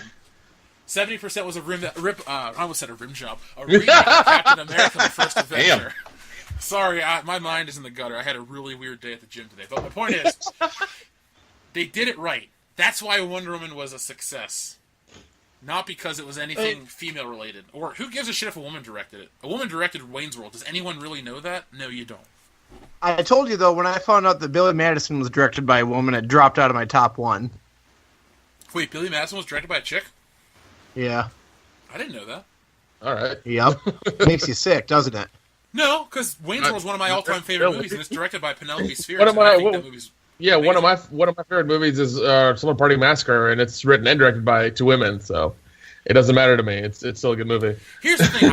I'll just say this on the podcast because I'm never going to make a video about it. But, like, I was raised by a single mom. I've seen like a strong female. So all this shit in Hollywood's just bullshit and fluff. It's not like actual strength in life. It's just like, hey, like Kathleen Kennedy. I'm sure she's like okay as a human being, but as like an executive producer or whatever, like you're the luckiest person in Hollywood because you're associated with people like George Lucas and Steven Spielberg. Like you on your own are not creative. You just so happen to be hired by better people. She started as Spielberg's secretary, and then blew her way up to the position she's in now. She also directed Half Baked, Jeff. What? Penelope Spheres directed Half Baked? No, the Billy Madison director, Tamara Davis. Oh, wow. That's impressive. Curtis, I'm with you, though. I mean, I don't know how she moved up. I'm inclined to believe she blew her way to the top, and that's noble. That's fine. If you got a skill, use it. Yeah, that's how Duck got his current job. But when you blow your way to the top, you get The Force Awakens, and I'm not cool with that. Let's talk about Atomic Blonde really quick. It's funny that you were talking about how that flopped. I remember seeing the first time I saw it, there was this ad on Facebook, and it was the female James Bond. That was the big push for that video. When they started weird. Yeah, when they started with that shit, I was just like, it's not. Don't do that. Don't do that. They both like pussy doesn't mean she's the female. Listen, I literally was watching AMC in the fucking hospital, and I was talking with my uncle about it, and they showed the commercial, and I shit you not, and he loves. I mean, he's like the actual like respectable fan of anime and stuff. Like he loves, he loved the original. A lot of original animes and stuff, and he's just like, even he was just like, ugh, the female Bond. And I was like, yeah, they couldn't just have her be cool. They had to throw the Bond thing in. He's like, yeah, I like Scarlett. He literally was like, I love Scarlett Johansson, but I don't think that's gonna do well. And sure enough, I was just like, you guys, they couldn't fucking help themselves, man. They couldn't help. That's the thing. They can't market the good female characters without associating them with the bigger characters. Like James Bond's is James Bond the biggest action character of all time?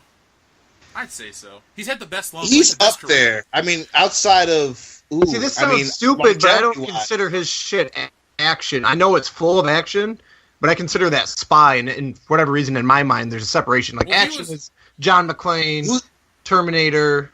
But he was the first action star, though, like a character on film. Sure, like I said, I'm stupid. So no. I understand where you're coming from because. You and I, while we both have watched, let's say we've watched close to the same amount of movies. Let's say we both watched 5,000 movies each. That's just an odd number that I know we haven't. But let's just say we both watched 5,000. Right. I've watched 5,000 movies from like 1950 to whatever to 2016. Or no, like let's just put it like this: we have an overlap. Like we're like a Venn diagram. What I've watched and what you watch. There's a big margin of what we both watched, but there's that little. Okay, we get that fucking part of the analogy. Get to the next part. Oh, you're one to talk about talking. Damn. Anyway, my point is, where our Venn diagrams cross, like where the outlier part is, my James Bond interest is in your whatever. What's his name? Not Gus Van Sant, the guy that directed. Lars von Trier. Yeah, your Lars von Trier shit is there. So while we have like a very similar point of reference, there's the fringe stuff that we like that doesn't cross, and I think Bond is my thing, and yours is psychosexual. Charlotte's Gainsborough sucking a dick films, but you think it's that, or you're not? You think implies you're not sure. I'm trying to be polite. I think we're all sure that's what it is. I'm trying to be polite, okay? No, but I mean, I see where you say like McClane and the Terminator and all that shit. But like, you have to put Indiana Jones on that list too, because Indiana Jones is an action character. Right, I'm just saying, Most for whatever reason, like, I think there's enough spy movies that's like a genre. And so when I think of Bond, I think of him as the king of that genre. And for whatever reason, it doesn't, in my mind, overlap with, like, just action. Like, his is action in a spy setting. Theirs is just, like, action, not spy. Does that make sense? Thing is, I agree. It doesn't make sense, but I think I see what you're saying as far as, like, action. That was... Like, he was action and spy before action was its own thing. So, like, when you say that, I think of I mean Cuckin. When you say action and spy, James Bond, just action, I think of Predator, Arnold Schwarzenegger, Jean-Claude Van Damme, Right. dudes where that was a specific genre. That being said, though, the reason why I would say, hey, fucking Dion and Jeff agree on something, that's fucking crazy, right? The reason I would say that's the longest longevity-wise action star is because before Bond, right around Bond, was a lot of like detective movies, obviously in the 50s and the 60s, detective, shit like that, old war movies, and outside of, say, John Wayne, it wasn't a consecutive character. It was either like John Wayne in this movie as opposed to these movies are James Bond. You know what I'm saying? Yeah, Yeah. Like, if we're gonna go like best like male hero in a movie, like with longevity, it's got to be him, because no other character's been around for that long or had as many movies. Right. Something right. Like, maybe Indiana Jones was more popular in the 80s, and maybe Han Solo was bigger in the 70s, but like from 62 to 2017, like, James Bond's still an A-list franchise. He hasn't been relegated to like Z-list status like somebody, like, I hate to say it, but John McClane is kind of a joke now after Die Hard 5. Like, Oh, yeah. Bruce Kind of. Willis is still an A-list star. Okay, Bruce Willis is an A-list star, but John McClane is kind of a has-been. Daniel Craig's James Bond is just a continuation of the success that Pierce Brosnan brought to the role. If there's only one has-been Bond, it's fucking Timothy Dalton. They got past that hump really quick with GoldenEye. Yep. Daniel Craig, the biggest story of the week, one of the biggest stories of the week was Daniel Craig announcing that he's coming back as Bond on The Tonight Show. Like, the character still resonates with millions of people. It's not like it's like... And I'm sorry, but Daniel Craig, I don't mean... And feel free to keep going. I'm sorry, Jeff, but fuck you, Daniel Craig. You dragging this shit out. Like... Dude, you're preaching to the choir. I want to punch you in the stomach. Like, and for the last... Literally since Jeff and I have been friends, I've been arguing for you, and you keep pulling this shit. I'm starting to want to hit you, dude. But go ahead, Jeff. I'm sorry.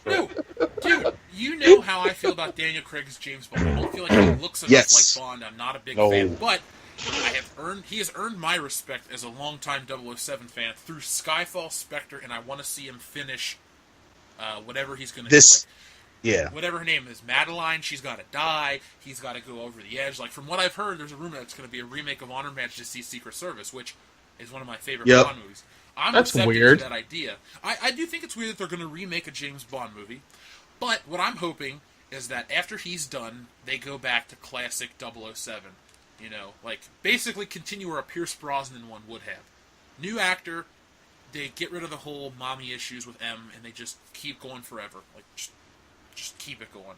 Melissa McCarthy. Plus, Ralph Fiennes is... Oh my god. Oh. Ralph Fiennes is a fucking awesome M. He might be my favorite M. Because Judi Dench's M was great with Pierce Brosnan, but not with Daniel Craig. Because when she was with Pierce Brosnan, she was kind of like a vindictive bitch in GoldenEye, but she said, come back alive. So all that shit after she talked down... Yeah, she was... Yeah, she was a vindictive bitch, but she was just like Queen and Country first. Get the goddamn job done. At the fucking base of it, if they were going to fuck or hug. Like, it was a weird... like, you knew Pierce Brosnan... I'm 100% serious. You knew Pierce Brosnan wasn't going to fuck her. Like, but with Daniel Craig, it was like they would look at each other. But to be fair, in GoldenEye, she goes, "You're a sexist, misogynist dinosaur whose boyish charms are wasted on me." Like, she had no interest in him. And then when Daniel Craig rolls around, that's his mother. Like, when she dies, he sheds a tear and all that shit. If M were to die and the world is not enough when James Bond was trying to save her, he would have maybe, like, laid her down respectfully and then run off to fight Renard. Not, laid with her in a fucking church and then, gone and mourned her on the top of, whatever that place is where they buried her, Downton Abbey, even though that's not the name of it. Downton The point is, like, they just drew out that mother-son relationship. I don't know, man. That weird scene in Casino Royale where he gets in her house and he's trying to like, hey, I know what your name is. She's like, don't say that shit, I'll kill you. And it's like, that was less mommy son. That was more like, I want to fuck you and prove how cool I am. She's like, I want to fuck you too, but don't tell me my name. It was that scene was weird as fuck. That's why I don't like him as Bond. He is tied with Roger Moore for me as least favorite James Bond. Ooh, that's too much. Get the fuck out. No. I would rather see Roger Moore than Daniel Craig. Yeah. Oh, see, Roger Moore is shut dead, the fuck so. up. And at least Daniel Craig didn't have some redneck sheriff randomly running around. Hey, for as much no, you don't. No one loves him. Jeff, Stop lying to me. Sheriff J.W. Pepper. I love him in Live and Let Die because oh my the God, funniest part of that entire fucking movie is when he's on the radio going, "Oh, Ray Roy's got the fastest boat in the bayou, and he's gonna come around. He married my sister," and it's a fucking black dude in the same stolen boat. It's so funny. It's such a great payoff for that one line. They're all thinking like, "Your sister married a black guy," blah blah blah. That's funny. Plus, they're in the racist bayou of Louisiana. It makes sense that character would be there. Wasn't that cop in like two or three Bond movies? He was in 2, because in the next Two one, of Nailed them. the Golden Gun, he shows up in Thailand. There you go, yeah. Like, you're that secret He's on agent, vacation. that English secret agent from England. Yeah, exactly. Now, he was dumb in that one, but I liked him in Live and Let Die. Everything's dumb in the Man with the Golden Gun. Everything. The only cool thing about the Man with the Golden Gun is he beats up Maude Adams when she won't tell him what he wants to know. So Plus, it's Christopher Lee. You can't hate that. Hey, I respect Christopher Lee is on my list of most respected actors. That dude started from the bottom and made it start. Now he's here. Plus, it had a midget. Yeah, tattoo. Of course, Kendo brings in the midget. That's his favorite part of the film. Yeah. You beautiful son of a bitch. If they could have just fucking thrown him a few times, it would have made it perfect. Well, to be fair, James Bond does put him in a suitcase and throw him off a bridge. There you go. There you go. Bond throws the midget at what's his name and kills him that way. That's Scaramanga? There you go. Man with 3 nipples. You know that's the only James Bond movie with a clear bush shot. Actually, take it back. One of 2. I missed that. There's an Asian girl in the pond named Chumi. You could see her bush, and then if you watch the What a great name! Yeah. Is there Bush sideways too? Know what her pussy is. Anyway, in The Spy Who Loved Me, you can see the chick taking a shower, and she turns to camera, and you can see her snatch. So there's nudity in all the James Bond movies. Anyway, let's keep going with the news. I'm sorry. I need to stop talking about James Bond so passionately. Dion, you and I need to start a 007 podcast where we go through all 24 Bond films. Oh my God! Seriously, That I would sounds absolutely like love that. Kendo, you're invited, obviously. Nick, you too, because you're a big James Bond fan. So if you're Yeah, a Bond fan, I'm down. Hey, look, listeners, if you like James Bond and you'd like to hear us talk more about James Bond, tell me in the comments. If I get 30 Comment 007 in the comments. We get 30 of them. We'll do it. Listen. I will fuck go that. Jack This Potter channel- Slices collection. This channel has never. This channel has never done anything that they want us to do. I say fuck it. We do drunk commentaries. We review each one. Fuck it. Let's just do it. Fuck them. Fuck them. Okay. All right. I'm persuaded. I'm in. Fair enough. Well, look, listeners, still comment 007 if you want it, because I didn't get 100 confirmations for the World Class Bullshitters comic book, so it's not happening. So we need 30 007 comments, and it'll happen. I'll write the comic book if you want. We'll start with Dr. No, and we'll work our way up through Spectre. Anyway, Mr. Lindenfield, I apologize for hijacking your news. Keep it rolling, sir. No worries. So Game of Thrones, the dragons and incest show, episode 6 accidentally leaked this past week, and so spoilers: the dragon dies. Which one? I really usually, I put the whole dick sucking, not showing up thing. That's cool. But now, sir, go fuck yourself. Oh. Are you mad? Me? Not really, but I'm pretending to be mad for the sake of the show. Okay, you don't tell our audience that. And are you drinking? Yes. Is it pig's pussy pork? Cool. I'm almost through a whole 6-pack of beer, so I'm just asking because I've been drinking too. I bought a 12-pack of Cervezas de Mexico, at the Walmart because I'm a classy gentleman, and I'm most of my way through it. By the way, thanks for sending me those photos of the toy section. You just reaffirmed my videos. Oh, no problem. I thought about that. I was like, hey, I'm going to go check out the shitty toys. Jeff, what video is that? Well, folks, like I said at the beginning of the episode, I released a video this week titled, Star Wars is a Dead Brand, the merchandise rots in store. Now, the thesis of the video is that Star Wars merchandise is clogging the shelves. A few weeks ago, I saw an article from the New York Post saying how toy sales are down, and that lead analysts are blaming the Star Wars brand for the glut of just, the slowdown of sales. And I thought to myself, every time I go to the store, I see the same merchandise. So I decided to go out, because I live in a big city, and I went to all the local Toys R Us's and the Targets and the Walmarts and stuff. Well, I actually didn't go to Walmart. I went to Kroger and bargain stores, and I saw just tons and tons of Star Wars content. And it was laughably bad, but it was also sad to see the brand of brands sold at Ollie's bargain outlet for $5. Like, look, The Force Awakens is $5 on Blu-ray. That's not an exaggeration. That's not me projecting my opinions. But Jeff, no, it's the best Star Wars in the last 10 years. I've never seen a Star Wars film. I've never seen a Star Wars film sold for $5.99 at a discount store. Let alone not just one copy, there were 12 copies. And they were previously viewed ones as well. Yeah, people they watched it and they got rid of it. I don't know how that works.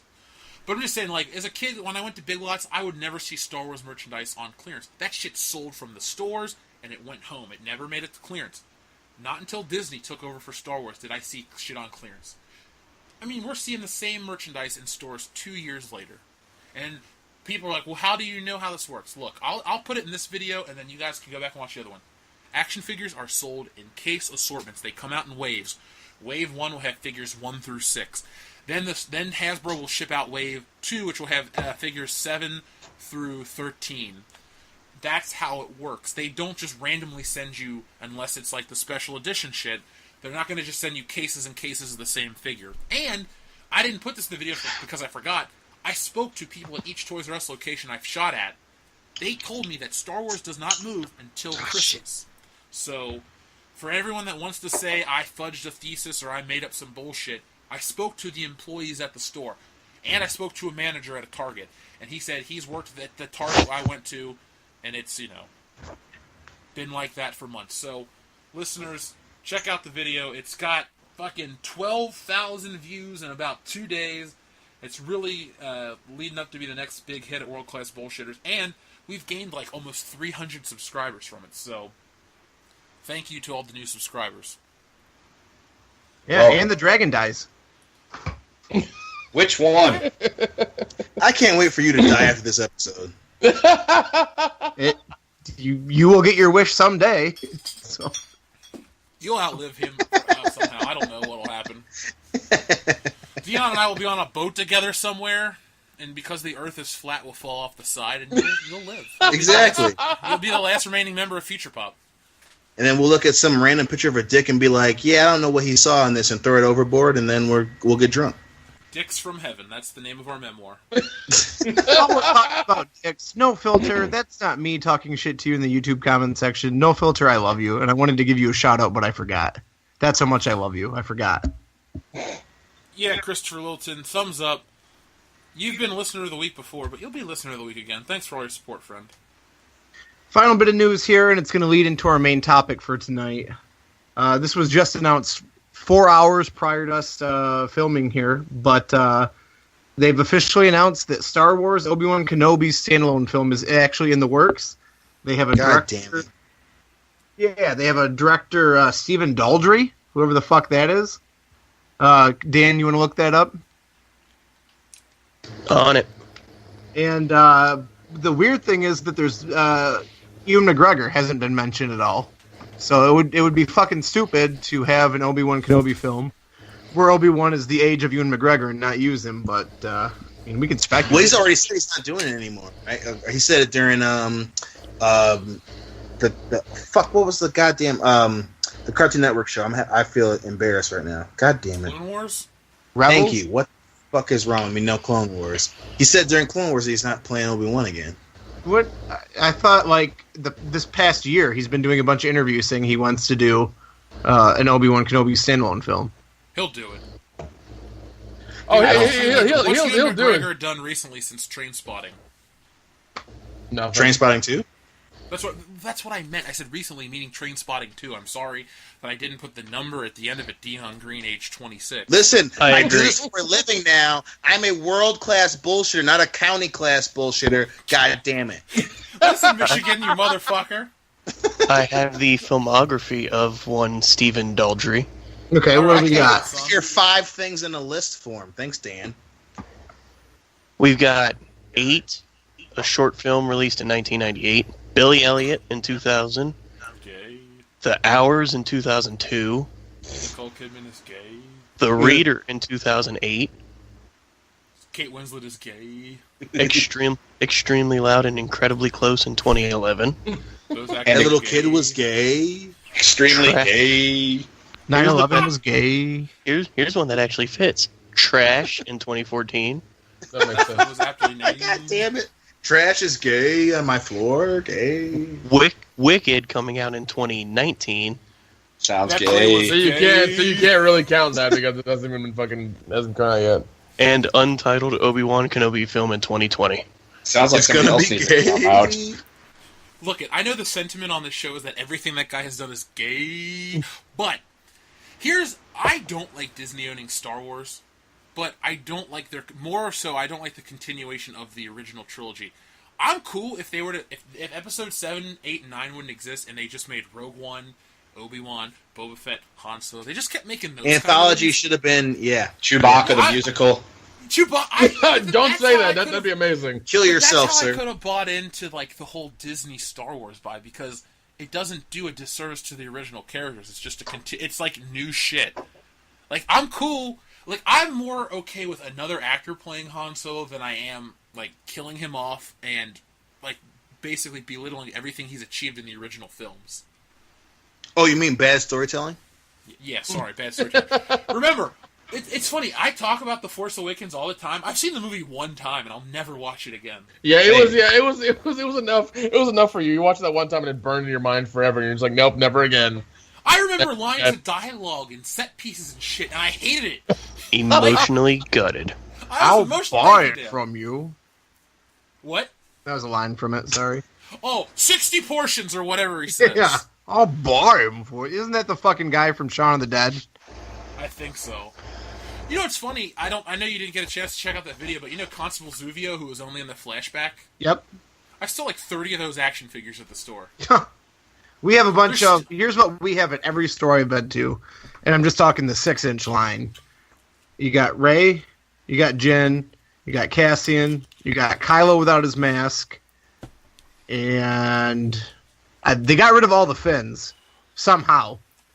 I don't know how they did it because there was always like 20 on the shelf. They're Bantha Poodoo. Sorry! They probably shipped them off to like Africa like they do with the team that loses the Super Bowl's t-shirts. They're hanging in a tree somewhere. Easy, they do that in Samoa too. So next No, one. they don't. Ha ha ha! It's funny because he's black and all my Did they reformulate co-stars are into white Black except Panther one. action figures? Anywho, go ahead. What are you even talking about? Me? No, Dion. Oh, okay. Because I thought my Black Panther joke was okay. Anyway, keep going. Yeah, do you guys want to talk about Obi-Wan? Yes, I do. It could be cool if it's Ewan McGregor, and it's a continuation of what happened in the prequels. Like, it's post Episode 3, but pre Episode 4. I'm on board. My thing, it has to be. I just don't care anymore. I just don't care anymore. You know what they're going to do, Curtis Lindenfield, is they're going to go back and they're going to tell the story pre-Episode 1, and they're going to have a young kid, like they're going to get some random Don't do 20-year-old that. actor. Don't do that. It's Don't even look it, finish that. It's what's going to happen God. because it's Disney and they're fucking stupid. It's going to be that, and they're going to have another Qui-Gon Jinn, and it's going to be like they fought a Sith before, but Darth Maul really didn't count. And it's just gonna be dumb shit. Could it just be him like scavenging for food outside of his cave and I hate it already. and banging Jawas? Can we just have that movie? I'd watch that. It's like a little like a Jawa porn ring going on. Yeah. Can we just have that?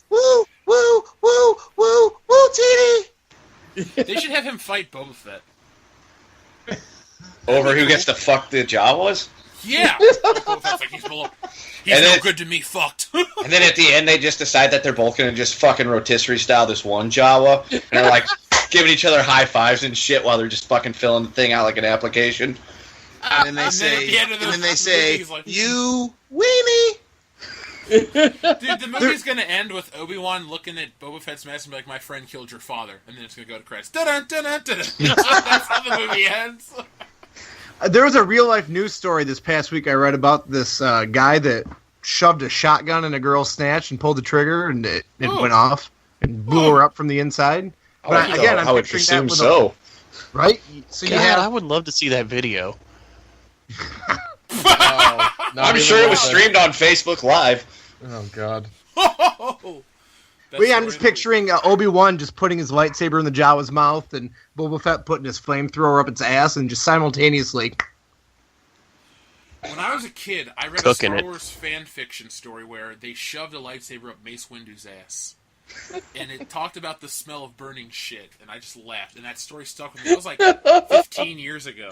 But I'll never forget that. I'm going to look that story up. I think it's called My Immortal 2. Yeah. The Force Awakens. Electric Boogaloo. That might be something you need to read on air. I should write So, fans, if you clicked on this just for the Obi-Wan Kenobi story, there you have it. Jawa's getting fucked is our prediction for the standalone film. anally. Obi-Wan's getting fucked apparently. If that sand crawler's a rockin', don't come a knockin'. He fucked younglings. It's sad that every time I think about the prequels, I think about them more positively. Every single time. Yeah, I know. It's like- I know. I love it. I look at images from episode 3, I'm like, that was a good movie. I look at episode 1, I'm like, there are parts that are good. Episode 2, you still suck, but there are okay parts. Like, if it was Disney's goal or an objective to make me appreciate George Lucas more, they've done it. Oh yeah, episode 3 That made would be child the murder biggest fashionable. mindfuck. Like it's just Kevin Spacey in the same outfit he wore in 7, just at the head of the Disney table. He's like, "Make them love George. Make them love George." The sad thing is, I can see that. I don't know if, like, okay, there's a rumor that they're going to also make a Yoda and a Boba Fett film. Yeah, I heard that as well. Yoda I heard that won't too. work because completely CGI main characters that won't sell. I don't care if it's Yoda. Nobody wants to watch a computer-generated thing for 2 hours and have that be the main focus. Am I crazy for thinking that? Yeah, you're No. 100% crazy, I think. I mean, Yeah, especially with because all this fucking animated movies going on. Remember, fucking Pixar is a part of fucking Disney. Yeah, but all they Dion, gotta that's do. something that's apples to oranges, dude. Yeah. It'd be like it'd be like if they remade Songs of the South with Don Cheadle and Buzz Lightyear. It just wouldn't work. I would watch that. They literally killed an entire expanded universe for a shitty movie. You mean to tell me that it's not that foreseeable that they fucking come up with an animated movie for fucking Yoda? I mean, It's even not if gonna be it's... an It's not an gonna anime. be an It'd be a animated live movie. action with a CGI character, and I'm telling you, that doesn't sell. Human beings want to watch human beings as their main characters. They don't want to watch a CGI. It just wouldn't work. I don't know, 5 years ago we said that they didn't want to continue dead storylines and they just fucking pushed this shit out. I wouldn't see them doing the same thing in another 3 or 4 years. yeah, you What? have a point there, man. You got a point there. I'm What? hoping that Han Solo is a flop and that they kind of rein in these. You motherfucker, if you think that they're gonna put that movie out, you better pray Han Solo's a fucking flop, because if Han Solo does well, I promise you that's the next fucking step. Han Solo, you can cite me on this on August 17th of 2017. Han Solo will be the only the first Star Wars Disney film not to reach $1 billion. Please, I hope you're right, Han because Solo is gonna make. The thing is, I think Han Solo is gonna be divisively bad. Like, people are either gonna hate it, or like there are people who are gonna think it's just okay or hate it. No one's gonna love this movie. People aren't gonna accept Aaron Aldenreich as Han Solo, and you're gonna get like a whole bunch of like Harrison Ford love, and people will be nostalgic for him again. But this I movie's pray you're gonna right, make- man. I do because I know that the news came out. $850 million worldwide. Yeah, that's my number as well. $850 million worldwide. I doubt it won't do any more than that. I really do. I know that the news came out that they were not happy with his performance at all as Han Solo. I hope to the fucking force that they are 100% right. But if that shit fucking comes out and is successful, we're gonna see Yoda hopping around on a fucking reincarnated Christopher Lee fucking body. That shit is gonna fucking happen. I promise you. Because the motherfuckers that said that The Force Awakens was good are gonna come and watch that goddamn movie. And I'm telling you, it's gonna happen. The reason The Force Awakens made a bunch of money is because of the hype surrounding it. It was the first Star Wars movie in a decade. It was properly marketed. Those people that went and saw The Force Awakens that were like the fake fans that were like, I'm going to dress up and wear a t-shirt and a hat because it's so cool to like Star Wars. Like, those people aren't going to come back for Episode 8. Like, even if Episode 8 blows everyone away, which I don't think it will, that like, the newness and the... Like, it's like Avengers. Avengers made $2 billion and change. Avengers Age of Ultron made less. Last Jedi will make less, and they'll continue to make less because the newness and the hype is gone. We don't have years to build. We don't have a built-in, like, child fan base that's going to eat up everything. There's so much competition for Star Wars now. I don't know. This is the last generation of new Star Wars. For as much as Disney likes to say it's going on forever, there'll be a day where it's like, you remember that old movie Star Wars? And that'll be what you talk about. Not, oh man, they're making episode 42. Like, I can't wait to go see it. Yeah. You guys ready for a game? Ooh, yeah. Nope. Always. So I stole this from a radio show that I listened to. It's in a lot of markets across the country. Free beer and hot wings. It's a good show. A lot of good ideas to steal from. So as I kind of step into a producer role after this week, I'm going to be stealing from them heavily. FYI. But they have this game where they take the top 10 films from the past week and they convert the names into porn titles.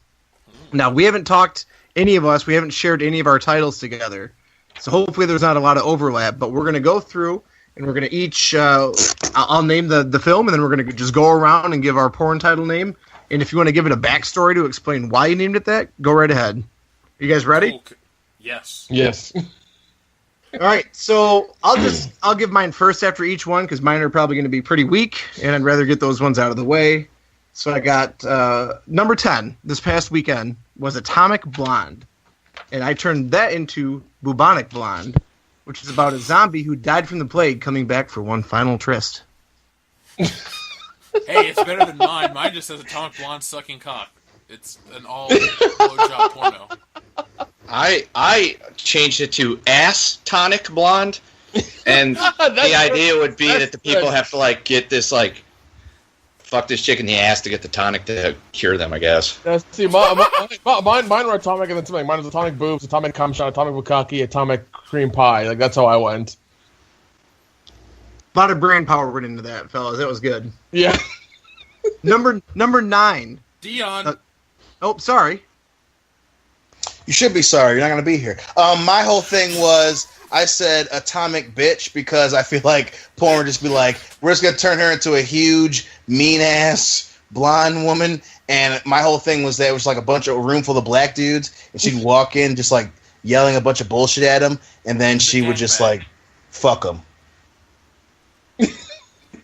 Fair enough. Okay. So, number 9 for this past weekend was The Glass Castle. And I changed mine to The Gas Castle for those with a fart fetish. Oh, God. Mine's called The Ass Castle, and it's just beautiful big asses in a glass castle. Yeah, I had the glass dildo. That's what I had. The glass dildo, the glass butt plug, and the glass strap-on. That's what I had for mine. It's a diamond-crusted butt plug, dude. Get that shit right. I have... Oh, no, go. Go ahead, Kendo. I've got the ass capsule, and the idea would be it's a bunch of butt fucking in space. Nice. I thought you were going to make a Dragon Ball Z reference talking about, like, the Capsule Corp. No, I never watched Dragon Balls. Sorry, that was embarrassing on my end. Nothing to be ashamed of. Dion? I said the glass capsule of cum, just two people in a fucking underground bunker fucking, and it's the end of the world. And she goes, "I want to fuck you," and that's just the whole movie. Just 3 hours of that. That's all it is. Number 8 was a film called Kidnap, and my title is Kids Napping, which was my uncle's favorite movie. Okay. Mine was so bad I refused to write it down. Should I drive up there and hug you? Because I feel like there's going to be a fucking story behind this one. No, it was just a molestation joke. The other title I had was Kid Fap, with the tagline being, "I'll let you fill in the blank, and so will they." But that one wasn't good. Okay. I'm glad mine. I refused to write mine down on my computer because it'll put me on a watch list. Mine was Kid Snatch. And that was it. I'm just not going to go into it. You clearly know what it means. Mine was kidnap a porn star for a day, and then it was kidnap my stepsister, because that's a constant thing I see in porn now. It's like stepsister, stepmom kind of thing.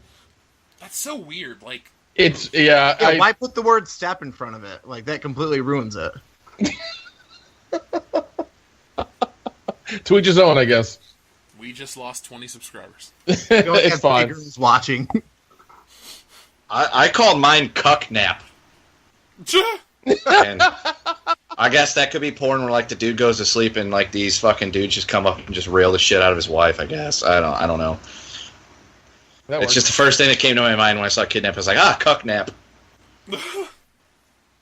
Number 7. Did I get everyone? Dan, are you doing this? All right, Dan's gone. Number 7 was Spider-Man Homecoming, and I changed it to Inside Her Man, Bros Coming. And it's about two brothers who hook up with their sister's husband, making this a truly family film. Well, it's funny that you bring in the family aspect, because mine was called Spider-Man Home Fucking, and it's a 2-hour plot where Spider-Man fucks Aunt May on the wall. Mine has Aunt May in the title. It's Spider-Man Homecoming, XXX porn parody, Aunt May edition. Ooh. And then there was a Spider-Man Swingers Party. Oh, nice. I see what you did. Yeah, you did. Yeah, you did. Mine is called Spunker Man Ho Coming. So essentially, he goes around just spraying his spunk all over a bunch of hoes. Mine was Spider Fucker Man Homecoming with a U, and his name is literally just Peter Parkiner, and he comes home and he fucking sees his nanny or his babysitter or whatever, and he fucks her. No, in my movie, it's not his aunt because it's a nanny. Because it's a step aunt. Yeah, man. Yeah. Welcome to world. Number 6 was the Emoji Movie. Mine was pretty lame. The only thing that was close was the Please Blow Me Movie, which is a documentary about what I ask my wife every night, and she says no to. Mine was aptly named the Bukkake Movie. I got the exact same thing. Because I couldn't think of anything that sounded like emoji, so I was like, Bukkake. Yeah, that was mine too. I'm sitting there at work trying to Google everything. Just nothing came up. Dion and Kendo? Mine was the oh, fuck you, Kendo. Mine was the Emoji Move Me, MOVEME, in that it was a dude in a smiley face costume just fucking a blind blonde chick for a good amount of time, and that was all I could come up with. Yeah, all I got out of this was the Blow Me movie or the Bone Me movie. Yeah, that one sucked. That was a hard one. That was a limiting one. Number 5 is Girls Trip. Mine is Girls Rip. You've heard of DVDA. Have you tried TVTA? Oh. Could you tell me what those initials stand for? That acronym? Double vaginal, double anal. Yeah. Shit. And so the T would be triple. Yep. And hence the ripping. Mine was called Girl on Girl Trip, a lesbian tryst, so...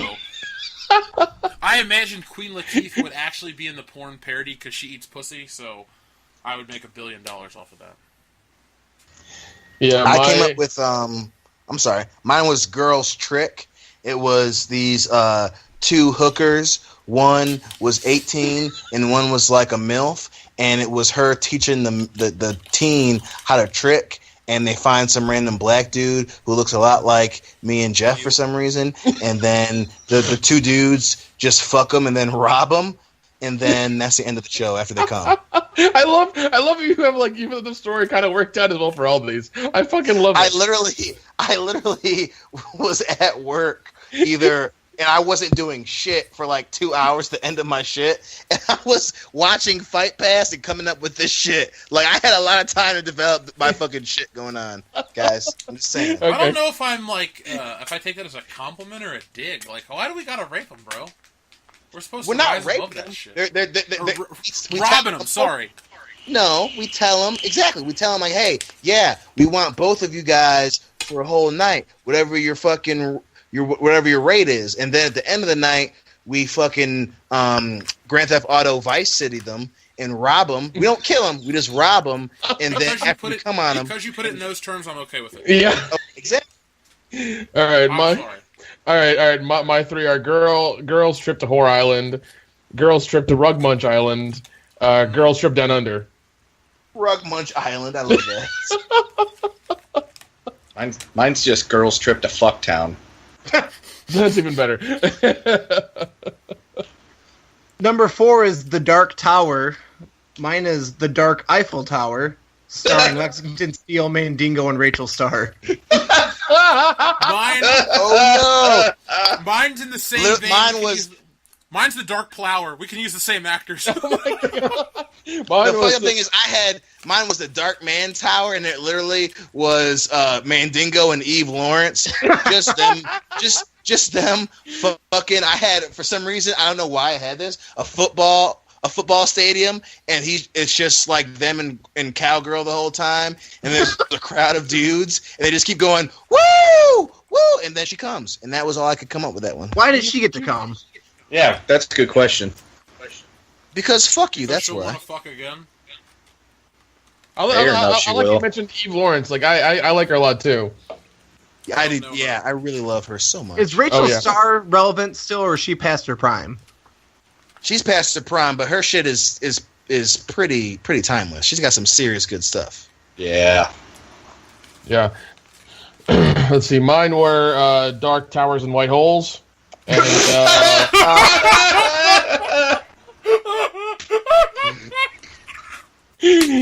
and then Dark Tower Mending a Party. I just have the dick power, and the idea would be it's like a superhero goes around just fucking people to, like, fight crime. I know. There's this Japanese show called Rape Man. Have you guys ever heard of it? I would like to. Right now. I'm Okay, not, so- but I'm not surprised you have it either. So Well, sure. So it's this anime, and he's a superhero Of named course. Rape Man. Goddamn. And if a woman is like robbing a jewelry store or committing any crime, he appears and rapes her straight. He rapes her into living a good life. Curtis, I have a There's question. no surprise. Nothing in the world that anyone that's listening to this show is like, of course he fucking found that. I actually have a question for Curtis about Rape Man. Would not having the dinner on the table when I get home be constituted as a crime the woman could be raped for? I don't believe in marital rape. I think if she's married to you, she owes it to you. So All right. Thank Good God. man. Good man. You are no, just not so on we're the show. clear, my 4th child we just found out is a girl, so I'm going to be an awesome dad. Congratulations. I believe in the principle of put out or get out. Yeah, if she wants That to live makes under my le- roof. Oh, you were talking about That- something else. God damn it. I hate you guys. Dion, you secretly agree. You just won't say it. No, I do not agree at all, sir. You secretly agree. Nope. There was that Nope. pause. There was Nope. that pause. Nope. Don't worry, Hillary won't hear this episode. I put the roof over her head so she could put her head between my legs. There you go. Ooh. Number 3 is The Nut Job 2, Nutty by Nature. Mine was pretty unoriginal. It's called The Foot Job 2, and it stars Phil. I didn't actually change the name because the nut job sounds like a porno, so mine's just called the nut job. It does. Okay, mine were The Nut Job 2, The Second Coming. The Nut Job 2, Cream Pie Surprise. The Nut Job 2, Still Coming. That's what I... I like Still Coming. I've got the butt job too, nutty by anal. Ooh. Ooh. Damn, sir.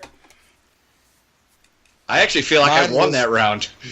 You did. It's a close second.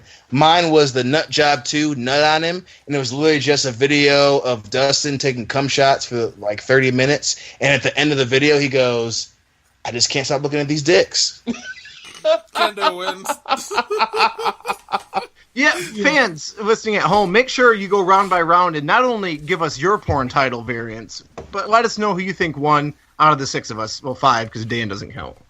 I know Christopher Littleton will tell us because he always talks about watching Italian beaver pictures. So Good man. Good movies to watch. Kind of Italian flick. It better be Beaver. Number 2 was Dunkirk, and my title was Dunkirk, but D-O-N-E, and it's a Captain Sulu masturbation fantasy. mine was not as good. Mine was just called Donkirk, and you can fill in the blanks. Yeah, mine was just done her. That's all it was. DONEHER. That's it. That sounds like Ben-Hur. Yeah. Bend yeah, her that was, over. yeah, that was the idea. So it's like, oh, okay, whatever. Like I couldn't do anything with that, so I tried. I tried not to go for the obvious, and I ended up with Dim Cock, and it's about a retard. I'm so Is glad it like you're Simple Jack the porno? Yeah! Please That is- blow me! That is. You make me come. God damn it. God That's awesome. damn it. That's fucking awesome. Jeff, Dion, you know what you signed up for years ago. Jeff, I'm going to write the porno comic Dim Cock. You got to edit, or fucking draw it. Fine. I'm drawing a picture of a naked woman right now, so it'll be cool. See, and then Dim Cock could run in and bang her. He's gonna have really fucked up teeth. Perfect for Dim Cock. Did we get through everyone for that round? No, we did not. Mine was Done Cum, and it was literally the plot of Rain Man, but then it was just Rain Man fucking a bunch of chicks. Was he counting them? Yep. How many He's thrusts got and the pubic everything? hair.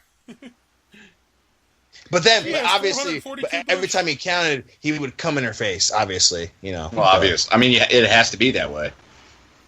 Yep. 17. Did he go to a Kmart and get new underwear? Well, then he fucked the chick at Kmart, and he came in her face. We should do a Forrest Gump porno. Yeah. It takes place over 35 years. Oh, God. Jenny still gets AIDS. God damn. I'm down. Jenny, why you put your finger in my butt? Why, Jenny? Jenny, swallow. I'm going to fuck you, Jenny. You put her finger on my buttocks. Come, Forrest, come. This You needs gotta that. get Tom Hanks to actually star in it. I mean, he down. I think he's a cool guy. How much do you All think we gotta do Pornhub is could say- make off of signing Tom Hanks to do a film? I say we tweet him right now and ask. No, we do the same thing we would do to Cuckin' in real life. We just say it's a fucking sequel to Cloud Atlas and let him show up and then say, hey, man, it's a porno. Just fucking do it. And then he'd say, okay. And last but not least, the number one film for last weekend was Annabelle Creation. Mine is Annabelle Insemination, where you're going to see how Ben Franklin and George Washington fucking on the Liberty Bell led to the birth of our nation. Ooh. Yeah, historical. It's I like it. actually Very very patriotic of you, Yeah. sir. Not only is it sexual, it's patriotic. I think we could all learn And from historical. this. Yeah, You it could did. show it in a school. Well, I feel like- I feel some of like- it. Mel Gibson would show up in his fucking outfit from The Patriot, and he'd pat you on the back and say, you got those sugar tits, son. You got Buddy, those sugar Mel tits. Gibson directs. Ooh. Listen, I'm okay with that. So mine's a weird one. It's called Anal Bell Procreation. And what it is it's a movie about a guy who was fucking a chick in the ass and he accidentally got her pregnant. So it's basically like a sci-fi thriller of how you impregnated someone anally. So it's not really much of a porno, but it's just a take on it. There's a sex scene, and then the rest is like sciencey mumbo jumbo. Ooh, Can some the baby really strong burst out of stuff. her ass like the chest bursters from Aliens? Oh my God, Of course. we can do that. I know a guy. It can now. We'll get Veronica to rig up a corpse or something. Yeah, a butthole, like a butthole monster to just. No, dude, Veronica will be the stunt ass. The stunt She's got a big ass, and we can fit a lot in there. Like, all right, Veronica, pop out the baby. Do you think she could star in Girls Rip? We can get her to do it. Because there are 6 of us, and it was TVTA. She was Yeah, well, the amount of fucking disappointment I had the last time I met her, fucking expectations are low. Take that disappointment out on her ass. Dion. Yes. Today, never mind. We'll talk about it later. Anyway, that was mine. Anal Bell Procreation.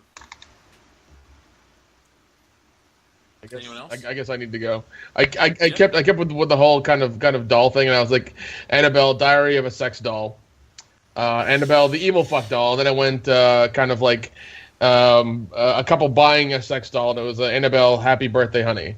Like they buy a sex doll to be like their third person, and it ends up being an actual person. So that's all I got. I'd watch anything you make. What the hell of a swerve. Thank you. I have Anal Balls Cream Nation. I don't want to give too much about the plot away. You'll have to just watch it. Okay. Anybody else? Mine was Annabelle Cummation, and it was literally just a dude who comes a lot. So he's fucking this doll, and he comes so much on the doll that it becomes a real woman. And then he fucks her, and then she looks at him at the end of the show, and she goes, "I can't stop looking at these dicks," and that's just the end of it. Dion, that's not how it works. It's like a female Pinocchio. In my show, that's exactly how it works. It's Cummation, sir. So, do you want me to tell you what I was going to say about Veronica now, or save it for off air? You can't. Don't be a girl about it. Don't bring it up and not talk about it. Okay, Don't be a stud. Just bring it up here. So I said a couple of years ago on Facebook, I'm legally changing my name to Hercules Rockefeller, and she's like, "You should change your name to change your dong name to Hercules Rockefeller." I'm like, well, then we had this weird conversation about that. So Veronica, I know you listen to the podcast. You made my day really weird, so thank you. I got caught in the middle of that. Now I feel weird. Yeah. Yeah, I need to go take a shower now. My dick. If you need a place to sit, Veronica, my face is always open. Whoa! You might suffocate. That ass is giant. Send pics now. Okay, so what? I think her butt's as big as your wife. Oh God, that fucking 500 pounds. Oh come on! Okay, so does anyone else have any porn titles, or should we go on to our fan mail segment of the show? I think that's it, but really quick, again, fans, make sure you play along with that, rewind it if you have to, and really interested to see what you guys come up with. I agree. I always like the fan interaction. I do read the comments for World Class Bullshitters, not the other videos, because I really don't care. Actually, I do care. I just don't have the time. When 770 of you comment on a video, what can I do? Maybe give a thumbs up or pin a couple of them, but that's about it. So, if it's World Class Bullshitters comment, I will read those, and I will pin the best one. So, down the road, if you have the best comment of the week, I'll send you like a free sticker or something. Okay, so, last week's episode was World Class Bullshitters episode 84, Chewbacca Eats a Baby. Yeah. It only had 1 thumbs down with that title, so you know we're doing something right. So, let's see. Comments. Grimbot2 says, Chewbacca was 300 years old in A New Hope, by the way, so thank you. If you've ever seen making of the movie from the late 70s, you can hear Harrison talk about it. Okay. Well, Chewbacca's 300 years old. I'll take your voice or your word for it, Megatron. Okay, Wicked Scott. Dion, you'll like this one. Axel Foley is like Han Solo. There can only be one. I guess it's like Highlander 2. Oh, shit. I can dig it. Mm-hmm. Kylo Ken. Penguins and seals can have interspecies babies. He's talking about the Porbs from Episode 8. Lime Green Hulk, who's a really big fan of our show, says, that one dislike on this video is kind of pissing me off. Thank you, Lime Green Hulk. I appreciate your dedication. It's always there, like, right after a video gets posted, like, you'll go, and, like, within 5 minutes, there's that one downvote. Well, I it's know one who it is, but I asshole. blocked him from the channel years ago. But there's some guy that's like something Vader, and that guy is just not entertaining to talk to. He's very mean-spirited. So, you know who you are, man. Yeah, go fuck yourself. Yeah, die in a fire. Let's see. Shotgun Orta says, sorry, but Bond found the secret lair meeting way too easy, Inspector. It was harder for Tom Cruise to find the secret meeting in Eyes Wide Shut than it was for Bond Inspector. The only way I could explain it was that the bad guy wanted Bond to find him so easily. You know, just like the plot of the movie spelled out for you. Blofeld was playing with him. He wanted him to find him. I mean, I've only seen Inspector maybe 5 or 6 times. I'm not being mean. I'm not trying to talk shit to you, but that was pretty obvious in the script, so you've just solved your own problem.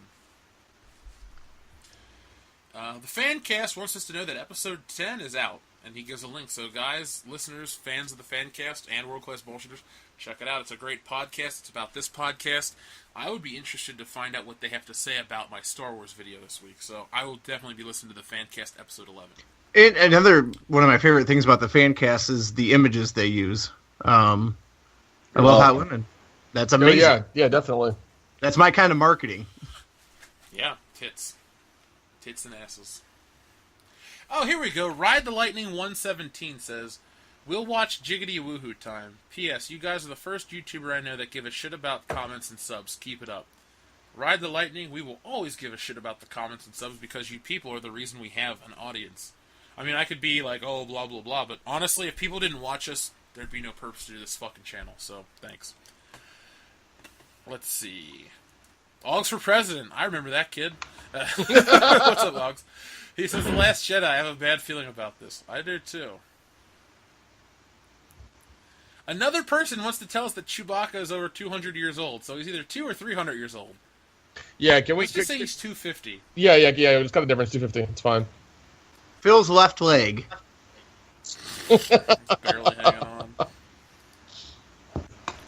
Waffle Boy Zek says, what are your thoughts on Helagrita, the biggest Star Wars cuck out there? I haven't heard of him, but you know what? I'm going to add him to the list of the problem with that Dion and I are going to work on soon.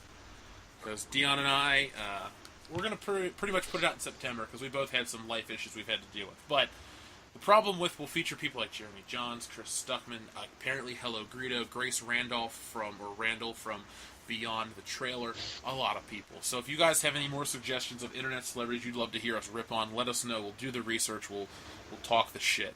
We'll back it up with Mundane Matt. Oh, Mundane Matt will definitely... Fuck that guy. I hate his comments. He's the biggest fucking shill for everything. Oh, I agree with Southwest Airlines. It was okay to drag that doctor off and break his nose. Fuck you, Matt. You what a piece of shit. Yeah. Yeah, like, I'm so tired of... Look, you're never going to get a job in Hollywood. You got fired from your job in Hollywood. Did he really? You're never going back. Yeah, he was like a mail boy for Richard Donner or some dumb shit like that. But Matt, you're done. Wait, no. He couldn't deliver the fucking mail properly? What a fuck. Yeah. He's an idiot. But look at Matt, you're going to sit in your fucking office in Portland, Oregon with your girlfriend that may not be real. I don't know. No. She's a Canadian supermodel, man. Of course she exists.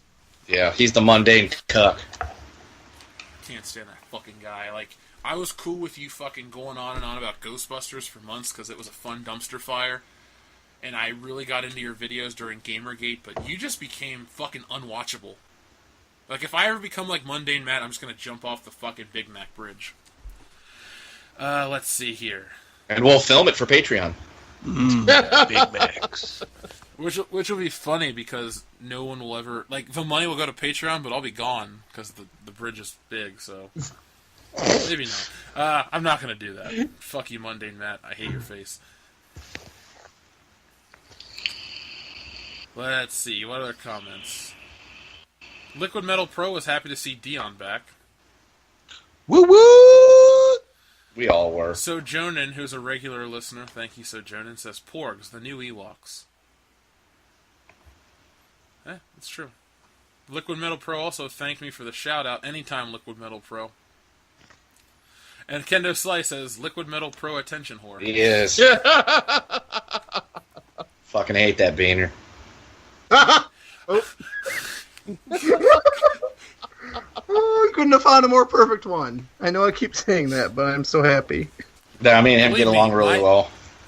This show has my best interest at heart. If I have to replace you, I'm going to replace you with someone just like you. Good.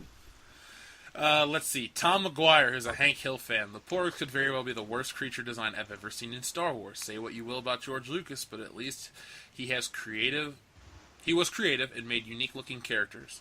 Those Porgs just seem like lazy, giant guinea pigs. I don't think George Lucas would have thought this was a good idea, and he created Jar Jar Binks.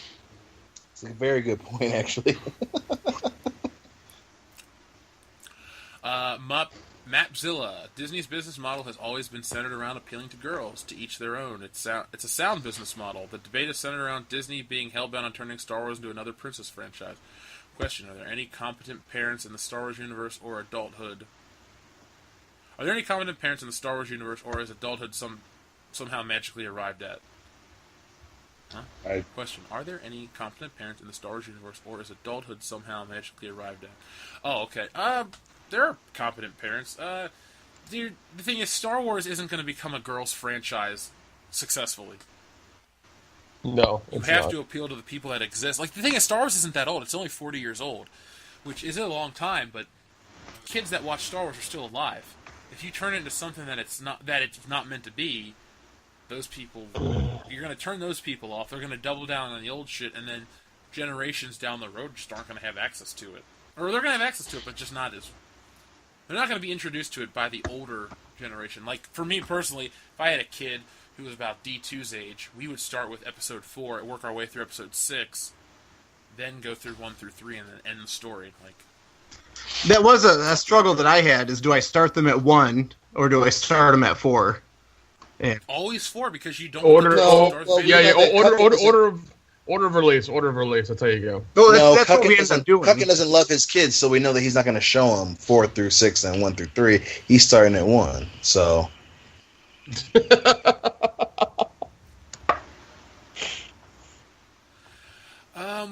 Reality's Frank. I don't want Chewie to eat the porg. I want him to use it for a fucking tampon. I hate that fucking cutesy Disney-fied garbage. Yes, can we see that? Really feel Frank. Can we see that? Because that would be amazing. How long before people start shoving porgs up their asses like they're gerbils? Ooh. That's the question. 6 months. All right. Dude, we already got porg toys out. Yeah, tomorrow is a good answer, Dan. Let's see. Eve La Renaissance. I like how Sony is now a verb for fucking up shit. I saw that too. Yeah, I was that like, gets a heart. I didn't even realize that we did that on this show. I was just like, it just naturally happened that we associate Sony with doing the dumb shit. Like, and it worked out so perfectly. It's an accurate analogy. It really is, isn't it? Like, yeah. God damn you, Sony. God damn you. So anyway, Jeff F, EFF, in the comments section said, #fan of the week. I was like, I don't remember getting drunk this week and making an online t-shirt purchase. Girlfriend was being sneaky for a present. On a side note, if there is a porg shooting gallery at Disney World, where can I unite the Trandoshians and Wookiees by hunting them to extinction so I can get aboard with them? Otherwise, F that. Sorry if I spoiled your surprise, and shout out to your lovely girlfriend who loves you so much that she'd buy you world-class bullshitters merchandise. What you have there is rare because you have a smart woman, and you should cherish that. She's called a keeper. Keeper. What, like keeper in a cage? Like that kind of keeper? Hey, it's up to you. I just say keeper. She sounds smart enough that you could probably get away with just like a chain and like a heavy lead ball around it. Okay, like, yeah. Cool. Like the old prisoners. All right, yeah, that Where makes can you sense. find that much lead nowadays? Yeah. Remember, wipe her up so she can't say no. And he unsubscribed. Sam Bastian, I know all about the bullshit because of you guys. Haha, keep up the great work. I listen to you guys all the time at work and in class. In class? I assume this guy's in college. You hope. Better have it so everybody else can hear us in class. Mm-hmm. Yeah, get a Bluetooth speaker that's really fucking loud so everybody can hear us. This goes out to all the kids in Sam Bastian's class. Hi. If they could have fucking college courses about Harry Potter and all that queer bullshit. They should definitely have WCBS classes. Yeah, we'll come to your school. We'll teach you about how to read through the lines of, the political bullshit of entertainment. You'll come out better people. And you don't have to yell like you pluribus unum and point sticks at people like a fucking queer. Let's see. Lex Rage says the Porgs are perfect for merchandising. The OMG, they're so cute effect. Plushies, toys. For me, it's obvious that they're here for that. Selling more stuff, nothing more. The funny thing is, I find them creepy as fuck. Blaga George sees thumbnail. Ugh, bring back the Gungans. Yeah. Yeah, porgs look like rabbits with Down syndrome. So there's my boss, Nance. Hey, here's Nathan Simmons, who's a longtime listener to the show. Hi, Nathan. The Porgs are the Kmart Ewoks, in my opinion. Yes, they are. Ooh. Let's see. James Roa. Damn, I just got hard. Bless you, gents. Must be Friday UK morning. Yeah, by the time we're recording this, it's 4 a.m. UK time, so I hope you're sleeping well. James, I want you to take this the right way. It's been 8 days since I got laid, and I realized that around day 8 I get kind of gay. You're looking pretty good in that profile pic. I like that guy. So do I. That wasn't an insult to him. I'm just saying I'm feeling a little gay, and right now he's looking really good. I fear for a UPS guy in the morning, all right? There's a special delivery, all right. I got a package for you. Got to drill a hole in the mailbox so when she opens it up, like the old pizza box trick. I love those pornos. But you never do it when the pizza's you never do it when the pizza's hot, or else you get oily melted cheese in your dick, and it's not fun. It just adds to the tingle. My penis isn't long enough to actually get through the thickness of the cardboard into the pizza, so I'm fine. Yet you have 4 children. Congratulations. Yeah, it's one of those. I just put it on my fingers and then just finger banger. You don't use a turkey baster? No. It's the giant mammal-sized balls that do the work. Turkey baster. It's like even in a funnel. It's like even a 22 can kill somebody. So Curtis is a 22. If my penis was proportionate to my balls, I would have a career. All right, that's all I'm saying. And do you guys want to even read? If we get 10 people to do hashtag Trump 2016, I will show my balls. You will get a picture sent to your mailbox. Yeah, your home address, so your family can know what you really do on the internet. Okay, so one more comment. Dion, this is directed at you.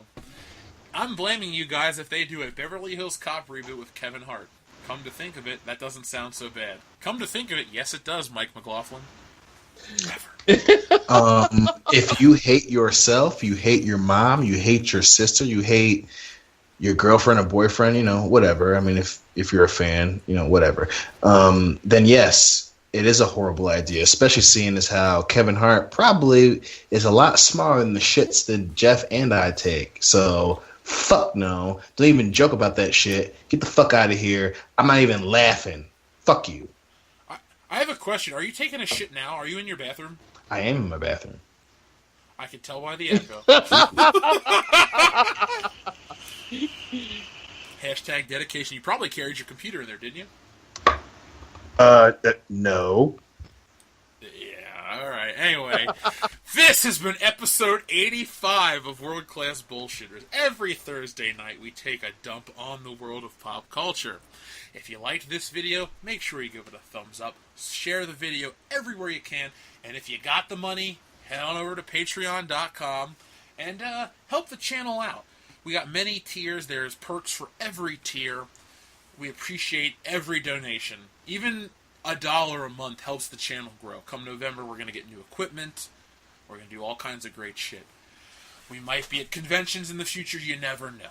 So anything you can do to help support us, we appreciate it. Also, if you don't have the money but you love the show and you want to do some good, head on over to iTunes, give us 5-star reviews.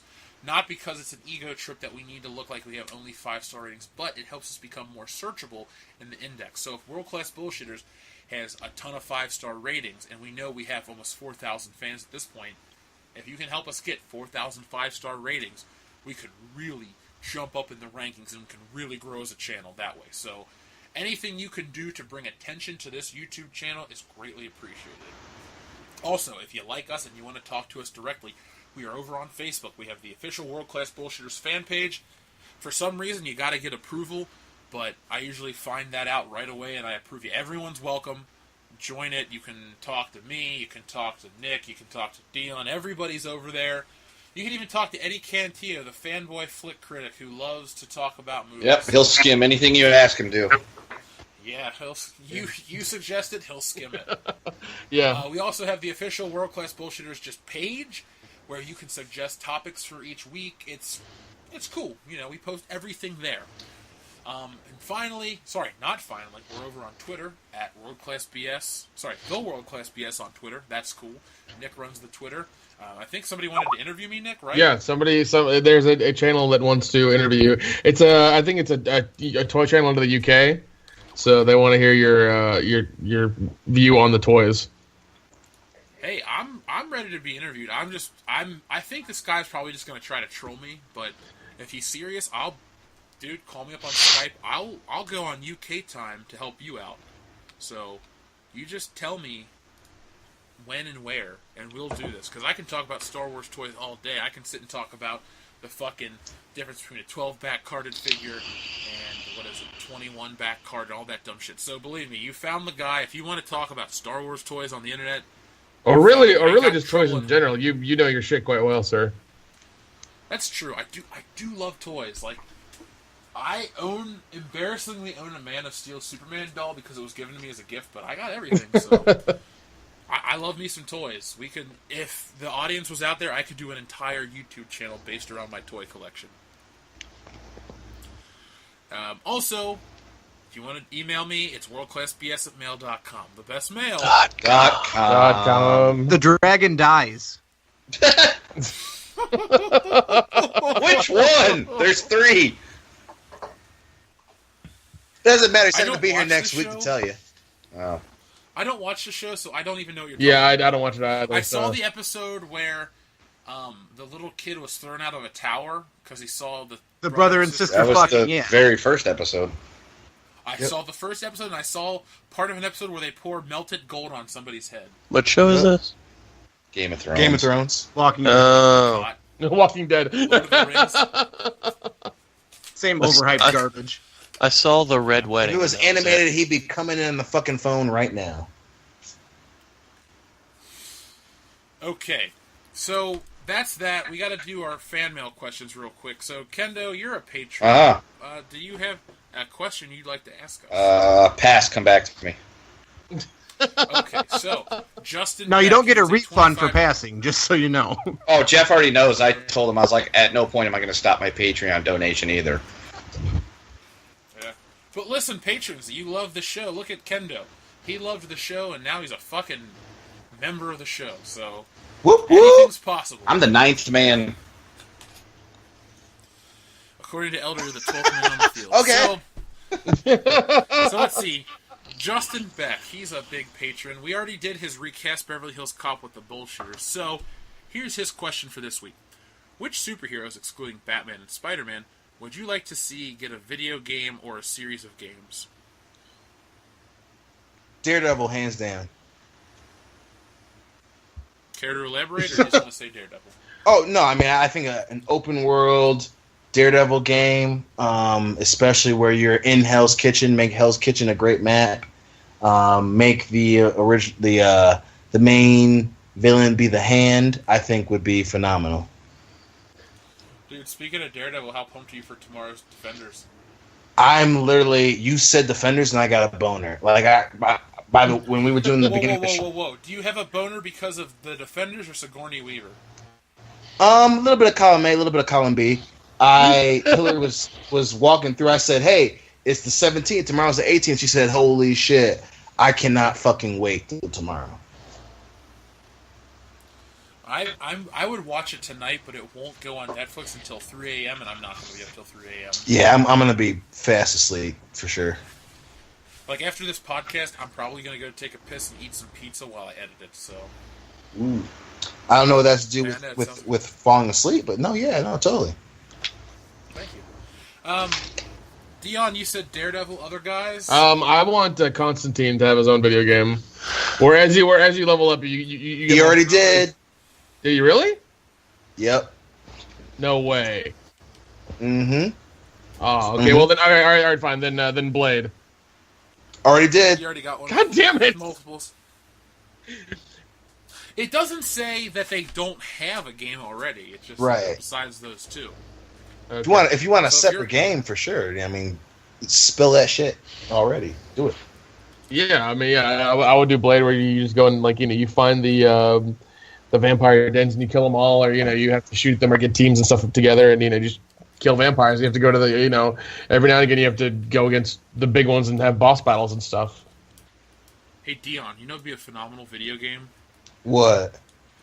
A really shitty Iron Man game that happens to have the voice of Don Cheadle but not Robert Downey Jr. where you fly around giant open maps and shoot missiles and fight the fucking Whiplash character constantly over and over again, and you play the game for hours when your soon-to-be wife and your best friend's trying to go to the bar. That sounds like a phenomenal superhero. Why is there a story? That, I feel Hey. like I can relate to that the most for some reason. I don't know why. Jeff. I agree with you. That's the first one tonight. Thanks, Dan, and happy birthday, by the way. Yay. We should wish him happy birthday 27 times because he's 27 years old. Don't do that. Oh my god. He's almost amazing. Don't make me drive to your house and bring you Taco Bell before midnight. Oh, no. Please. Don't. Actually, I won't because I've been drinking. Yeah, I know that. I know that's not happening. Sorry, Kimosabi. I guess for me, I'd like to see a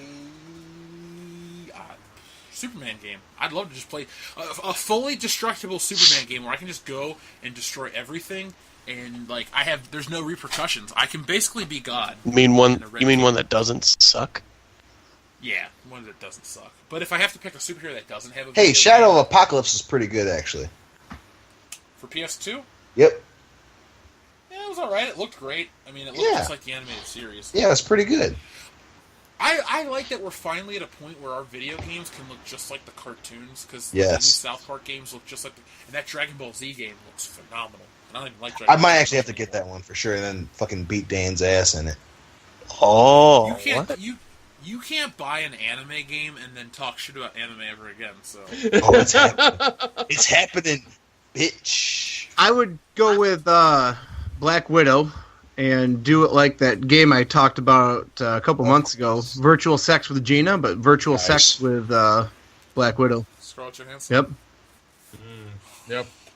Mine's not as She's a interesting. whore anyway, so that'd be hot. And I think as you level up and stuff, you get to switch what characters you are, because honestly, we talked about it a bunch. I want the final boss she faces to be Hulk.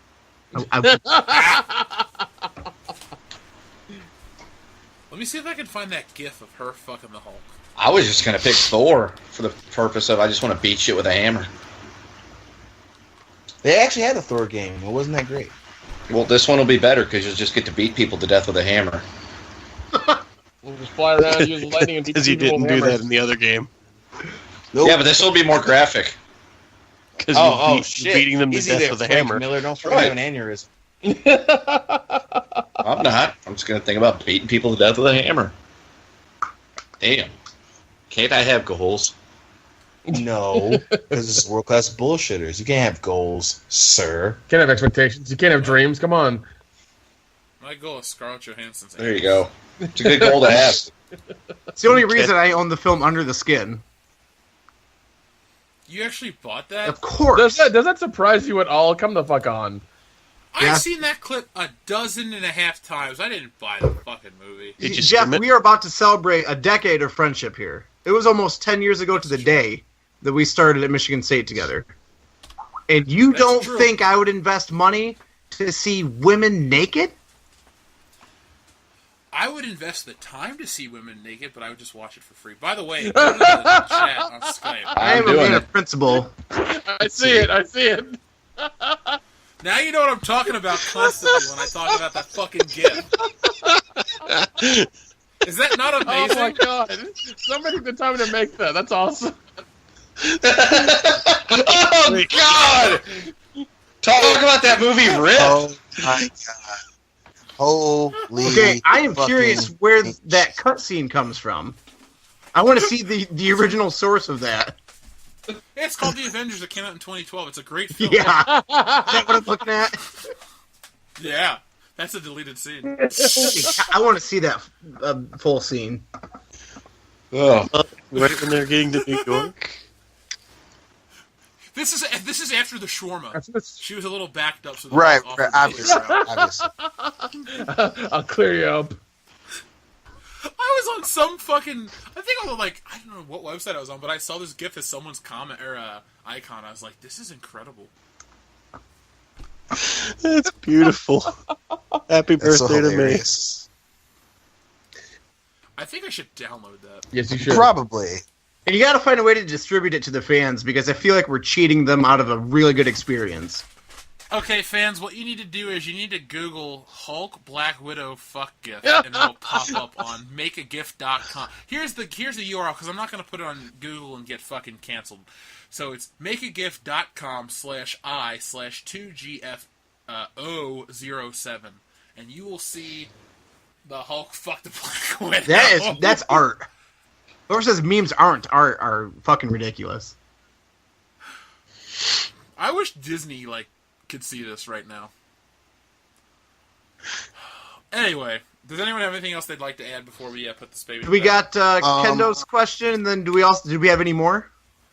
I have No, something. because okay, we'll do Kendo's question. A lot of the patrons, I'm gonna give a shout out to all the patrons real quick. A lot of them haven't sent questions in. I don't think they understand all the benefits they get with being a patron. So, Leon, are you still laughing at that GIF? No, yes, I but I still also am. that was what I was gonna say was actually to the patrons to put more stuff in. So you literally read my mind. So I was gonna be like, listen, guys, I love you, I appreciate you. Put more fucking questions in, please. So, real quick, let's give a shout out to all of our patrons. First off, our first patron, Kendo Slice, who is now a Fuck member him. of the show. He's a Woohoo! Justin Beck, who also is is actually tied with Kendo for our biggest patron supporter, so thank you, sir. Chris Kolba and Adrian Joseph, all of those men are in the $25 column, so thank you guys for all your support. Eric Ward hit the $15 section, so thank you, sir. We really appreciate your support. In the $10 category, we have Mobius Lang, Royce Hubbard, Jonathan Showalter, and Murat Yilmaz. So all the names I've just read, you guys can send me questions in because you're all entitled to questions. Adrian, Chris, Justin, and Kendo, you all get one a week. Mr. Eric Ward, you get 2 topics a month. The $10 guys get a topic a month. And the special shout out goes to guys like Nick and Crescent Wing for the support they've given our channel. So thank you guys. We really support that, or really appreciate that. We really appreciate your support. And you're helping World Class Bullshitters grow. If you're a listener out there and this is your first show and you think we're semi-coherent and you'd like to see us grow, hit up that Patreon. We'd really appreciate it. Kendo, you got a question? If you were going to torture somebody, how would you do it? Make them sit in a room with Phil for an hour and a half. Ooh, that'd do it. Yeah, I will torture them or torture. Can I kill them as well or? Oh yeah, definitely. Okay, I got it. Put them in the ocean where there are a lot of sharks, and then tie chum to them, and then make them swim. Ooh. Yeah, so they slowly get eaten by sharks. That's pretty I think tame. if I had to torture somebody, I would do the whole get a chair, cut out the bottom with the rope, hit their nuts with the fucking rope, and then I'd make them listen to One Direction songs where they couldn't sleep. Like they couldn't sleep, and obviously, dudes like the original Dut Dut would probably get a boner. We'll deal with that as it shows up. But yeah, I would just keep hitting them with this rope, and then they couldn't sleep because they listened to One Direction. It'd be hilarious. If it's a woman, I'm going to strap her up in an X position, and she's got to have a child. That's really integral to this. It's got to be a mother. And then you rotate her upside down. # wife. and you take a meat grinder and you put it right above her snatch, and then you feed her baby through it so it just goes back inside of her, ground up until she explodes from the inside. That's why he's Didn't we gone, make a comic book America. about this? Yes, we did. Yeah, we did. Listeners, if you'd like to see the artwork for that comic book, I need 50 comments that say meat grinder vagina, and I'll upload the artwork. It's all Meat done. grinder vagina. I drew it probably drew that, 7 years Yeah. ago? Yeah, the whole story's done. What if I comment 50 times with meat grinder vagina? I'll just send you a personal link. All right. You know what I'll do? I'll autograph all the artwork and just send it to your house. All right. You have to stay at Camp Kendo. So I have to actually comment 50 times. Yeah. God damn it. All right. Challenge accepted. See? You gotta work for the fucking Get All Class Bullshitters. All right. I'll do it. I guess how would I torture someone?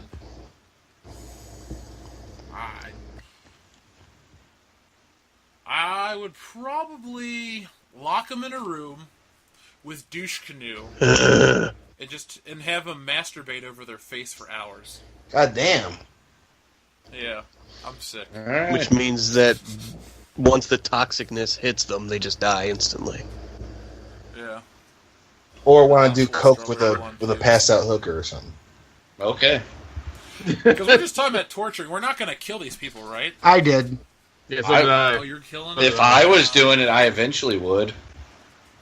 I'd make it so that they want to kill themselves. Yeah, that's how you really do it. Well, all right, what a Well, great way to morbid end. this. Yeah, it's a morbid show. Well, we So, can always end with a joke. You got Yeah, it? how does every black joke start? No, don't. With a look over the shoulder. I think we need to get rid of this guy. He was a bad fit. Not going to work. Yeah. I have textual proof that you agreed to his addition to this channel. That was before Black Joke City. That wasn't even a bad one. Jack City? That was the most tame black joke that there could have been. You've listened to some shitty black jokes then, Dan. I can't stop watching this Hulk gift. I know. Speaking of black jokes, He's green, bro. wait. Don't pat yourself on the back too hard. Anyway, Curtis, would you like to say your goodbyes before we close out the show?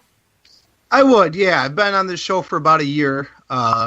We've seen a lot of people come and go from the show, and now I'm going to be the latest one there. I'm actually going to transition to a kind of a producer role, so I won't be on the air anymore, but I will be kind of supplying the news and trying to come up with some games and ideas like that. And you guys have been really patient with me, put up with all my stupidity, all my pseudo-racism, all my retarded sex jokes. It's been awesome to have this kind of outlet. I love talking to you guys every week, and I'm very excited for the future of where the show is going because I guarantee it's going to big places. It's on a wave. It's going up, and I think people who are connected to it now have found something special, and I hope that more people find out how great this show is. I think you guys are going to have a good replacement with Kendo. This is the first time we've talked, but I think he's got my sense of humor. He's a great guy. And if I can leave you with one bit of wisdom to kind of complete the circle. One of my first episodes here, I explained how when I was a reporter, I covered this bus driver. He drove a special needs bus, and he would molest one of the girls on there. And my point was, if you're going to molest somebody, make sure they're retarded because their life is already ruined. Well, I just had a thought recently that if you're going to rape someone, rape a pregnant woman so she doesn't have to decide whether or not to get rid of the rape baby. What I'm saying is, if you're going to rape, do it humanely. That's all I have to say. Good night and good luck. Thanks, Bob Barker. Make sure you spay and neuter your Dustins. Well, anyway, this has been World Class Bullshitters. Every Thursday night we take a dump on the world of pop culture. I've been your host, Jeff Hicks. I'm the man with the plan, the original tan. I can't wait for this fucking episode to get banned. Dion Green.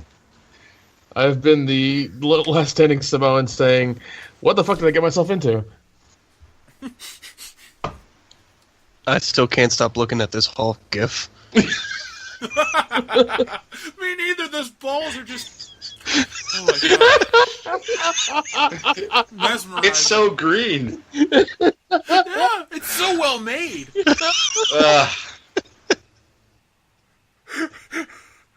Kendo, say goodbye. Kendo slice, long, loose, and full of juice.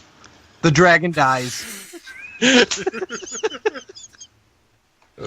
All right, folks, thanks for watching episode 85. For our special listeners on iTunes, Podbean, and Stitcher. where